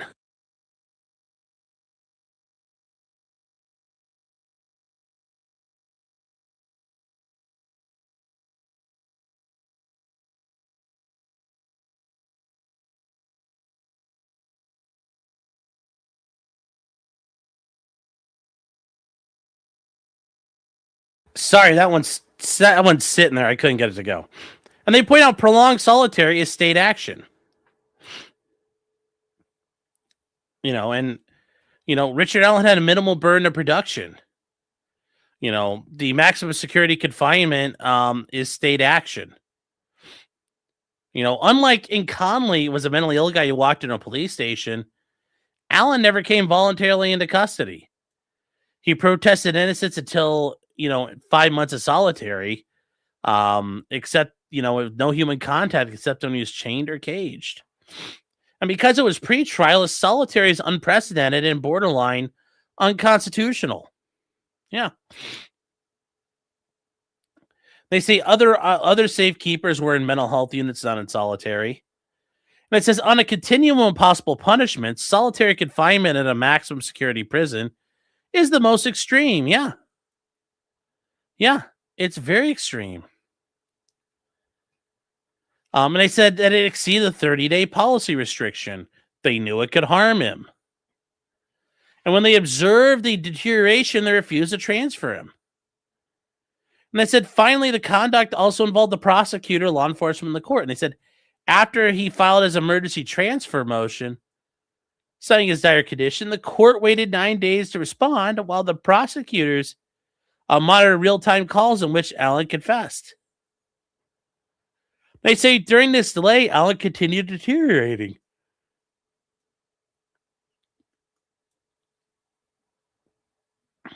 And they point out that the prosecutor marked the defense as colorful and dramatic, Well, that same day, the Department of Corrections said Allen was gravely disabled, which is very interesting how they do that. It's very interesting how they do that. It's very interesting. And they say, no, that he was decompensating. The court refused to transfer him. And they say it's wrong to keep a gravely disabled Allen in solitary while using statements made to psychologists and suicide companions. They say 1 week later, the prosecutor sought all medical records, videos, and communications while things were ongoing. It says monitoring and collecting his statements consumed hundreds of hours and produced over 60 confessions. 60 confessions. The state police interviewed inmates and guards and even sent a psychologist to speak with Dr. Willoughby. And Richard Allen showed more insufficient state action. Yes, he has. It's very clear. And they point out that the prolonged activity is psychological coercion. Yeah. Not really surprised there. And they say from day one at the prison, he was placed in a strip cell, the most restrictive cell. Soon after, the guards were ordered to videotape him whenever out of his cell, which that's common when they want to cover their ass. They'll videotape extractions. But Richard Allen is somebody they probably should tape because, remember, he's technically a civilian at this point. He's not an inmate. They also did his showering and attorney's visits. Suicide companions remained outside his door, documenting everything, regardless of suicide watch status. And they say all of this is difficult even for healthy people. It is. There's all kinds of stuff that happens there. In the early videos, Allen was pacing in his cell, laying down, doing leg crunches, reading, writing, and looking distressed. Within 2 weeks, Allen said he was broken and told his wife, if this becomes too much for you, to call the detectives and I will tell them whatever they want to know. Allen's solitary had been 30 or even 90 days. He would not have decompensated, but it was 13 months. And it says the prolonged solitary caused Allen to predictable psychological pain. And it says, although Dr. Waller noted concerns about the feigning, she diagnosed psychosis and suspected incompetence and over-medication. So notice that, like how these people are treating him. Absolutely shitty. Yes, 13 months. 13 months in solitary. Yep. And they only monitored his mental health. They talked to the psychologist. Well, shackled in a cage is not treatment. They say solitary put him in a constant state of vulnerability. It's psychological coercive. It is. Pretrial solitary is punishment already underway. It conveys the implied threat of further punishment.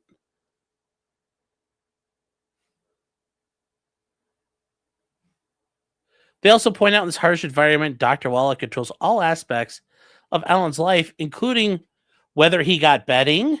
Because remember, if he's going to kill himself, we can't give him sheets. We can't give him pillowcases, clothes, meal items. We have to restrict all that stuff so you can't choke on it. Books, personal items, and even utensils. She could provide a new window and a table to strip him to bare necessities. Privileges were content on pleasing her. Whether she had ill intent is irrelevant. It is what Allen thought and what solitary confinement did to him and would do to many of us.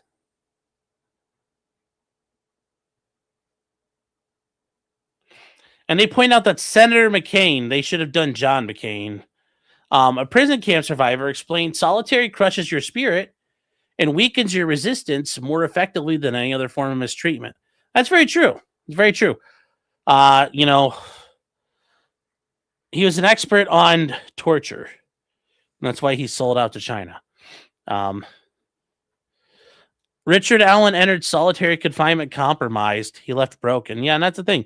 Richard Allen was already in a bad spot when he was put into solitary. But by the time he left it, he was completely broken and completely fucking destroyed. So good job, Indiana Department of Corrections. You guys did it. You broke an innocent man. You tore him down. for some fucking insane reason, which is still not clear. I know there's the theory that these guards were like Odin people and they probably hide the spear too. Like, I heard that. Who knows?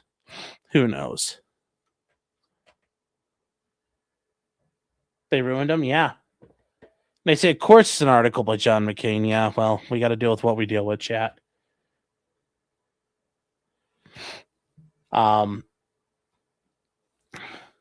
Broke jaw, Jake Paul. You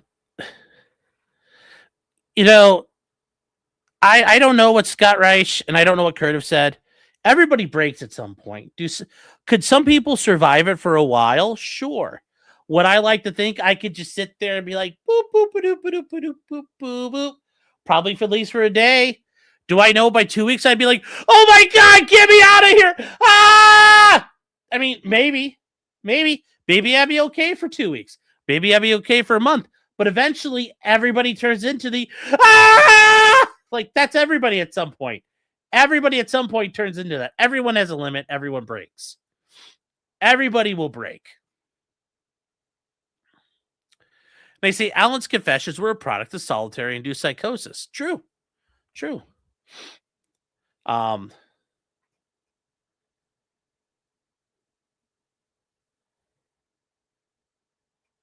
Richard Allen took roughly 4 months to break, by the way. Yeah, but it sounds like he was already breaking. It just finally collapsed. But yes, on April 5th, he confessed to the doctor he was not eating or sleeping, but was drinking from the toilet. On May 3rd, when he confessed, he had symptoms of paranoia and disorientation.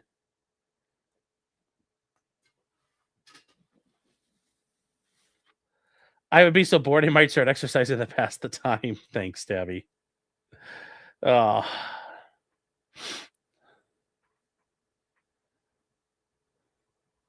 Yeah, they actually had Odin, and trust me, I remember this, V. Yes, some of the guards had face tattoos. We figured out who those guards were. I remember calling them bitches and faggots at the time. Yes, they hit Odin's spear too. That tattoo is actually a landing point for like the other men to place their penises on his face. So I assume at that point.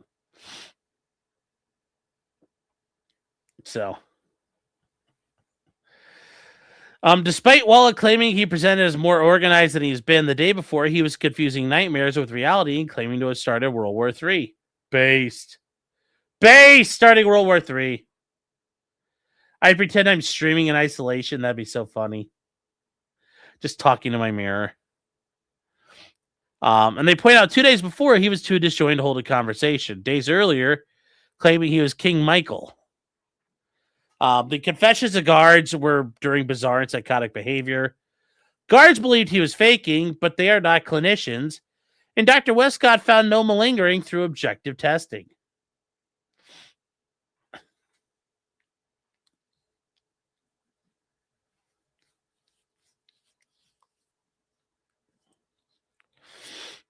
So,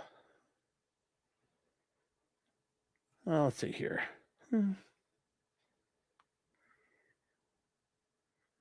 Yeah, they went herder, he faking, boss, pretty much. But they think everybody fakes. They think everybody's faking. That's the problem here. Everybody thinks they're faking. And that's the ridiculous part about it. Those guys would think everyone's faking. So, me in solitary, yeah, I mean, like, I'd like to think I'd be all right, but I'd probably break like anybody else. They say on April 30th, he fell on the floor, asked if he was dead and suicidal. On May 10th, he believed he was dead. The earth will blow up if he slept, based. His water was poisoned. He was reliving the same day. On May 17th, he was paranoid of attorneys, based. On May 25th, Alan paced for 2 hours and then banged his head. Thump, thump. On June 11th, he thought he was in hell and did not understand what was happening.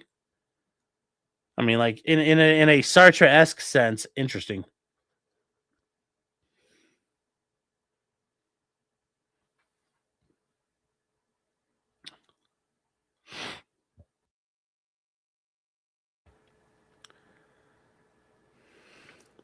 They say in August, Allen did not remember confessing or weeks of early April.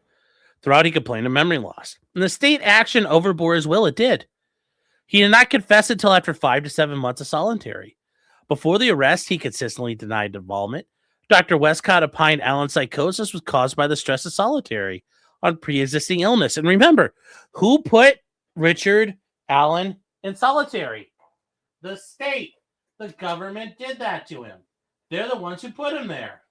It's their fault. It's their responsibility. It's their responsibility for it. Dr. Wall agreed that a lot of the time solitary confinement exacerbates mental illness, and it's not reasonable to believe Allen's confinement causes psychosis. Yes, and that's, yeah. The isolation and society of solitary makes people question themselves. If you are treated like you are guilty, you begin to think you are. In his first confession, he said, I think I did it. In the first confession of the doctor, he was unsure if he had sex with the girls. Then Allen got facts wrong and confessed to crimes he did not commit. Allen claimed he shot other girls. Yeah. They also point out under the Indiana Constitution, there's similar restrictions. There's similar restrictions here. And they protect the admission of involuntary statements. It has to be freely self-determined. Guys, we're going to wrap it up here because I don't know if I can keep going here. This is just going to be, we're like 3 hours in. So we're going to stop here. We'll finish up tomorrow. They say that it has to be rational intellect or free will. They say, however, it is more robust. You got it. Your thing has to be robust, chat, because it requires a state to prove voluntariness beyond a reasonable doubt. And it says, although it doesn't require state action to be coercive to overcome a mentally ill person's will, they say, but mental illness alone will not render a statement involuntary. There must be some state negligence that contributed to the overcoming of the defendant's rational intellect. Yes, a robust and tangy confession.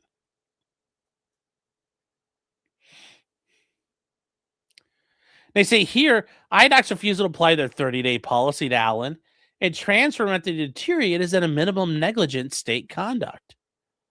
The prosecutor's delay and the trial court's refusal to set a timely hearing exacerbated the deterioration. They say, this is conduct that our Constitution cannot tolerate, regardless of whether it constitutes coercion under federal due process.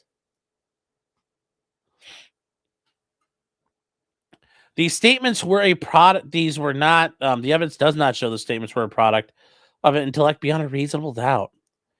Richard Allen was gravely disabled through June 16th when he received his last emergency injection due to self-harm.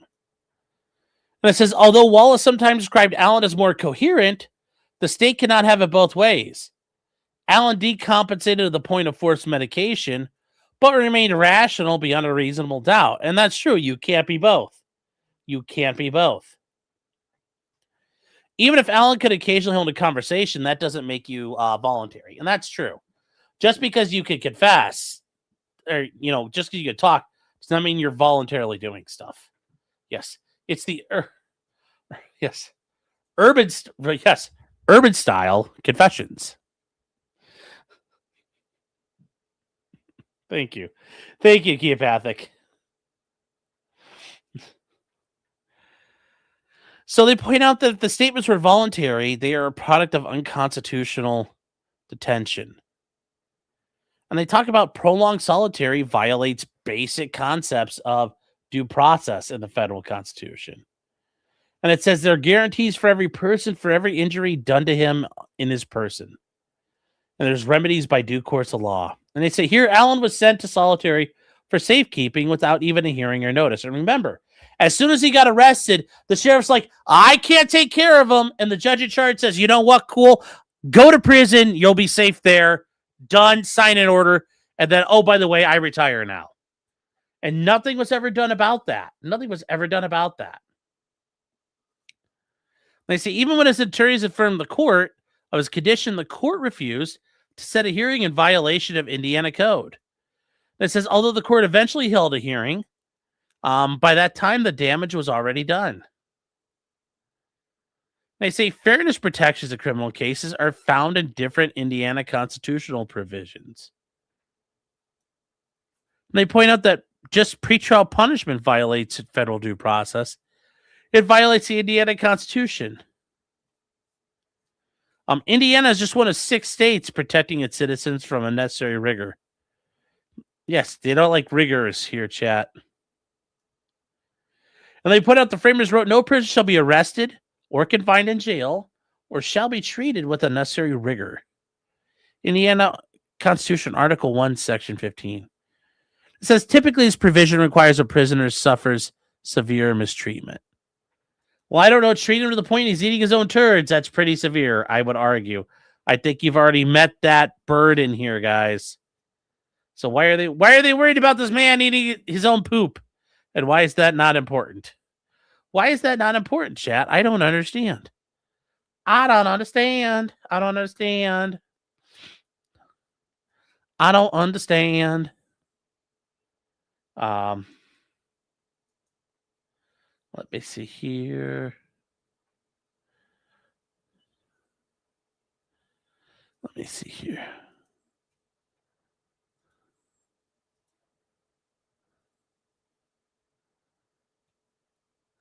Hold on here, chat. Sorry, trying to fix something.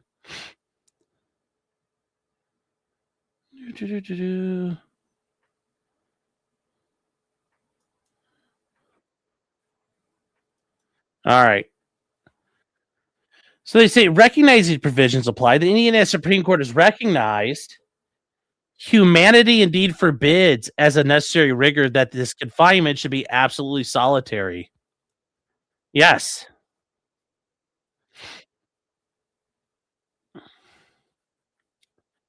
It's a problem from there. It says Richard Allen's treatment lowers the level of necessary rigor. Rigor is the act or instances of strictness, severity, or cruelty. When Allen started suffering from problems, there was no longer a risk he could not handle the harsh conditions. It was a reality. It says the strictness, severity, and cruelty of his confinement is evident on video, where he is screaming in fear, confused about where he is unable to respond to drooling and self-harming. Rigor is physical in nature, too. And it said solitary can result in physical harm, including self-mutilation, as a maladaptive coping behavior. They say Richard Allen lost 40 pounds, was unable to care for himself, was tased. His face is black and blue, at times bleeding. And he was poisoned by fecal matter and toilet water. He was eating his own poo! Chat. The indifference to his catatonia is shown where medical staff discuss blood pressure and cholesterol with a vacant Allen.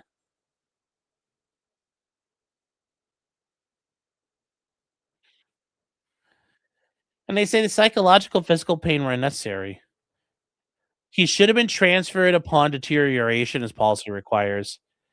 Even an isolated infirmary cell would have been better than the whole. This is likewise, a court would have moved him when it learned of the dire condition, and that's a big problem. Judge Gold left him Marat.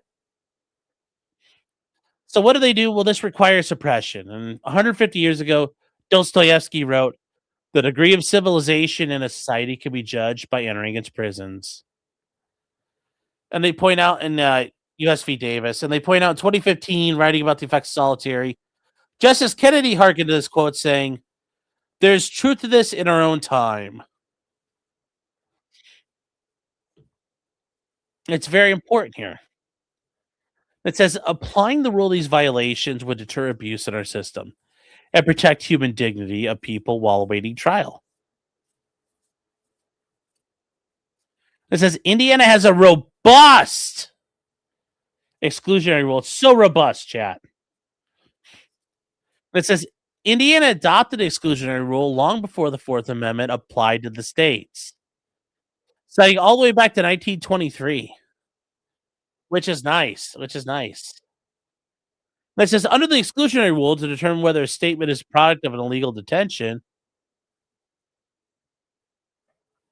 the court must ask if a statement has been come at by exploitation that illegally or instead by means sufficiently indistinguishable to be purged from the primary taint, meaning you can't get out of the taint there.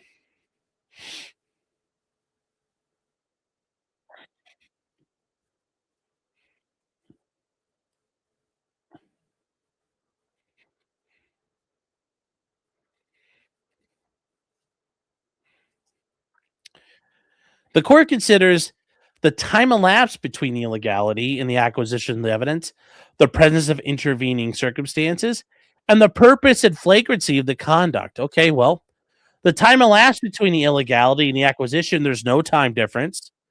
The presence of intervening circumstances, none. None. And then the purpose and flagrancy of the conduct. Well, there is no purpose for the flagrancy and misconduct. So there you go. That's not good. Yes. It's all about how you season it.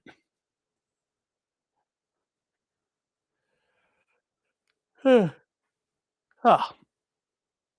And they say first, these occurred during the illegality of his detention at WCU. Second, there's no intervening circumstances. There's a well-known connection between solitary confinement and delirium and psychosis. And third, the violation was flagrant because it violated its own policies for keeping Alan safe. And these were not voluntary because he was, even if the court says they were voluntary because he was not interrogated by law enforcement, he was still gravely disabled when he confessed. They say, as such, his free will did not purge the taint.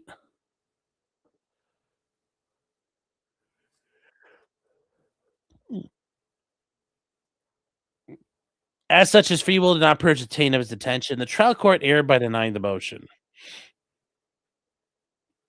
So, all right, guys, we're gonna stop here. We are at 85 at 113. We could finish this up tomorrow. I mean, there's just a little bit left. There's just a little bit left, really. So we'll get into that tomorrow. I'm gonna stop here. We're gonna stop here. We got two of these. We got one of these done for the day. All taint all the time. Yes. Poop soup. Yes. I'm eepy. Yes. Have you read anything about this attorney? Look at the David Cam case on the U of M wrongful conviction database. She won his appeal and then beat him in the retrial. That's great. I hope they do. I just don't know.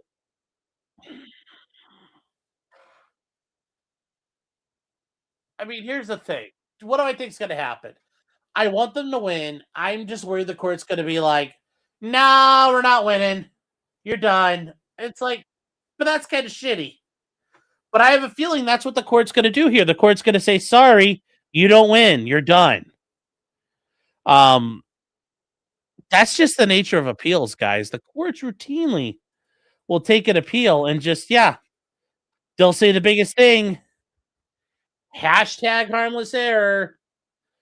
Doesn't matter. He's guilty anyway.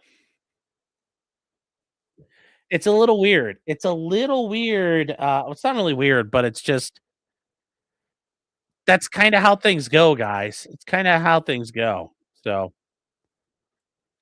So I would love to tell you.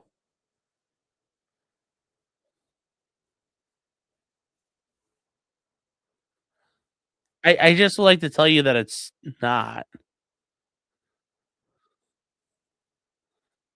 I mean, it's really tough. Yeah, I agree. Sean, I can just say harmless error by, and that's what I think they're going to do. The reality is, Indiana Supreme Court had a chance to deal with Judge Gould, and they punted. Yeah, they could have. They could have done that, but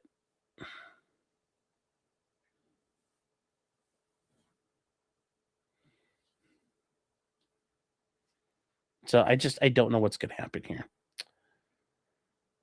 We were promised all night. No.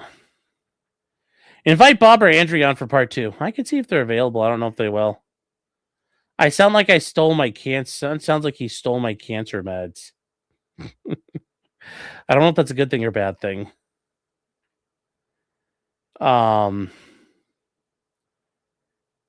If there's ever a case that deserves a new trial, it's this one. Yeah, but once again, guys, I mean, The odds are not in your favor. They're heavily against you, regardless of the facts. And that's the sad part. That's just what it is. Radcon says, thanks for the stream and distracting me for a few hours. Give the doggos love for me as I'm no longer able for my doggo. I'm sorry to hear that, man. I'm sorry.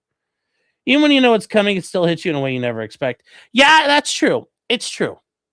And but on the other thing to think about though, that dog you had was well cared for, well loved, and was having the time of his life before he had to go. So keep that in mind. Keep that in mind. Whatever your doggo was doing, I'm sure he was happy you were there doing it with him. As long as you care of him, that's all you can ask. That's all you can do.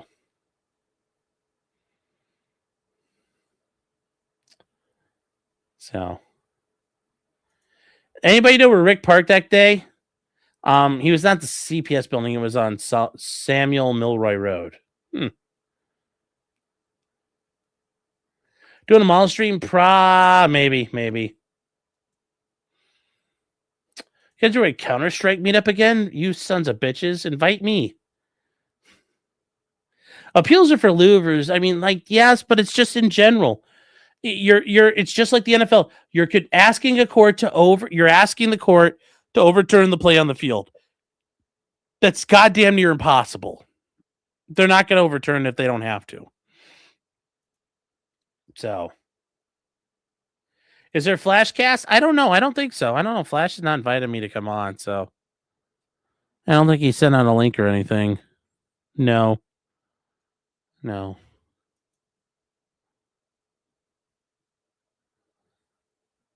So,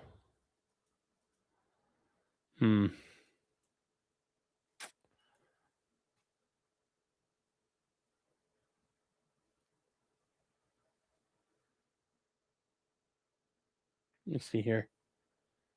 You're asking court to undermine their own judgment, which undermines all their judgments in a way. Well, it's not just we're asking the appeals court to do its job. So it's a little different there. I need a Red Bull. That's the last thing I need right now. That's the last thing I need. So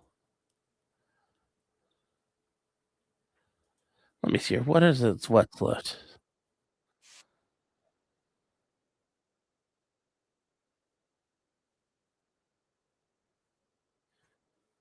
Me, Flash got a newer, thinner lawyer. Yeah. I'm so tired. A little bit. I am a little bit here. That can look like a winter Red Bull. No, it's not. It's not. It's it's called sparkling ice caffeine. I forgot it's right here. Sparkling ice caffeine. There we go. So nothing fancy. Building a better amount on the model bench. Yeah, not tonight, guys. Not tonight. So let me see here. Did I miss anything else? No. So we'll get to Richard Allen part 2. We'll do that tomorrow. Probably a little bit earlier in the day, probably 2:00 or so. We'll blow through the rest of it and get caught up. But yeah, as of right now, guys, I think you guys just need to understand this all really comes down to what happened pre-trial. Because all the things that happened at trial were determined by what happened pre-trial. But also, more importantly, it's a lot of the stuff Gold did will be abuses of discretion, and most courts will uphold those, generally speaking. So you have to be careful. It's the places you have the best chance of winning at. So Sean likes THC infused drinks. No, those actually taste really, really bad. Really bad. Clippy says, how many of your clients have had a complete meltdown when they get to prison? I'm not having a meltdown, but yeah, I'm sure a couple of them had really bad times. It wouldn't surprise me. I'd fucking lose my shit if I got sent to prison. I think anybody would. Anybody honestly would if they haven't been there before.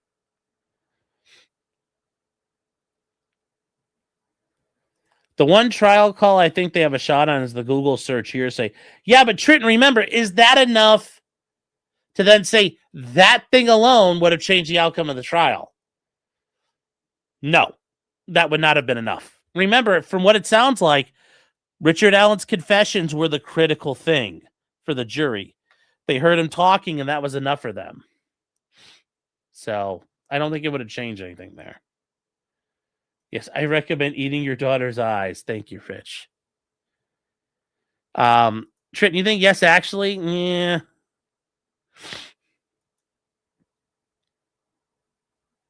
Who's Ohio's Judge Gull? I don't know. I've never met a judge as shitty as Judge Gull. I can tell you that much. I've never met a judge that bad. So.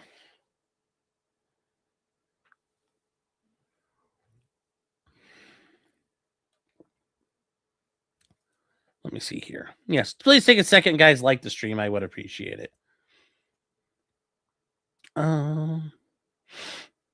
Let's see what else we got here. I think that's it. I think it's it, guys. So I will see you guys tomorrow about 2:00. We'll finish up the Richard Allen stream. We'll finish up his appeal. But like I said, I think they're in the right spot. But yeah, their work's cut out for him. Remember, their work's cut out for him. And we'll see. Did I see that I-80 got shut down because of a garbage fire? That's hilarious. That's totally Youngstown. It's totally for Youngstown.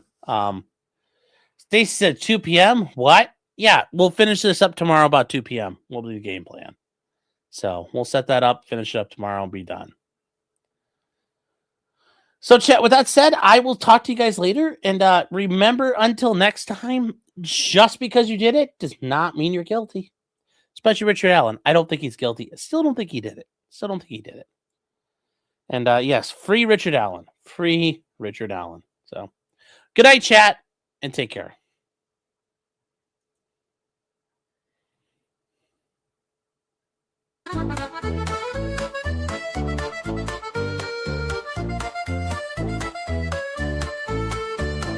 Weapons, blacksmithing, and models of planes, esoteric works, and even some trains. Much merriment had while drinking White Claws, tips on hunting, and even talking the law.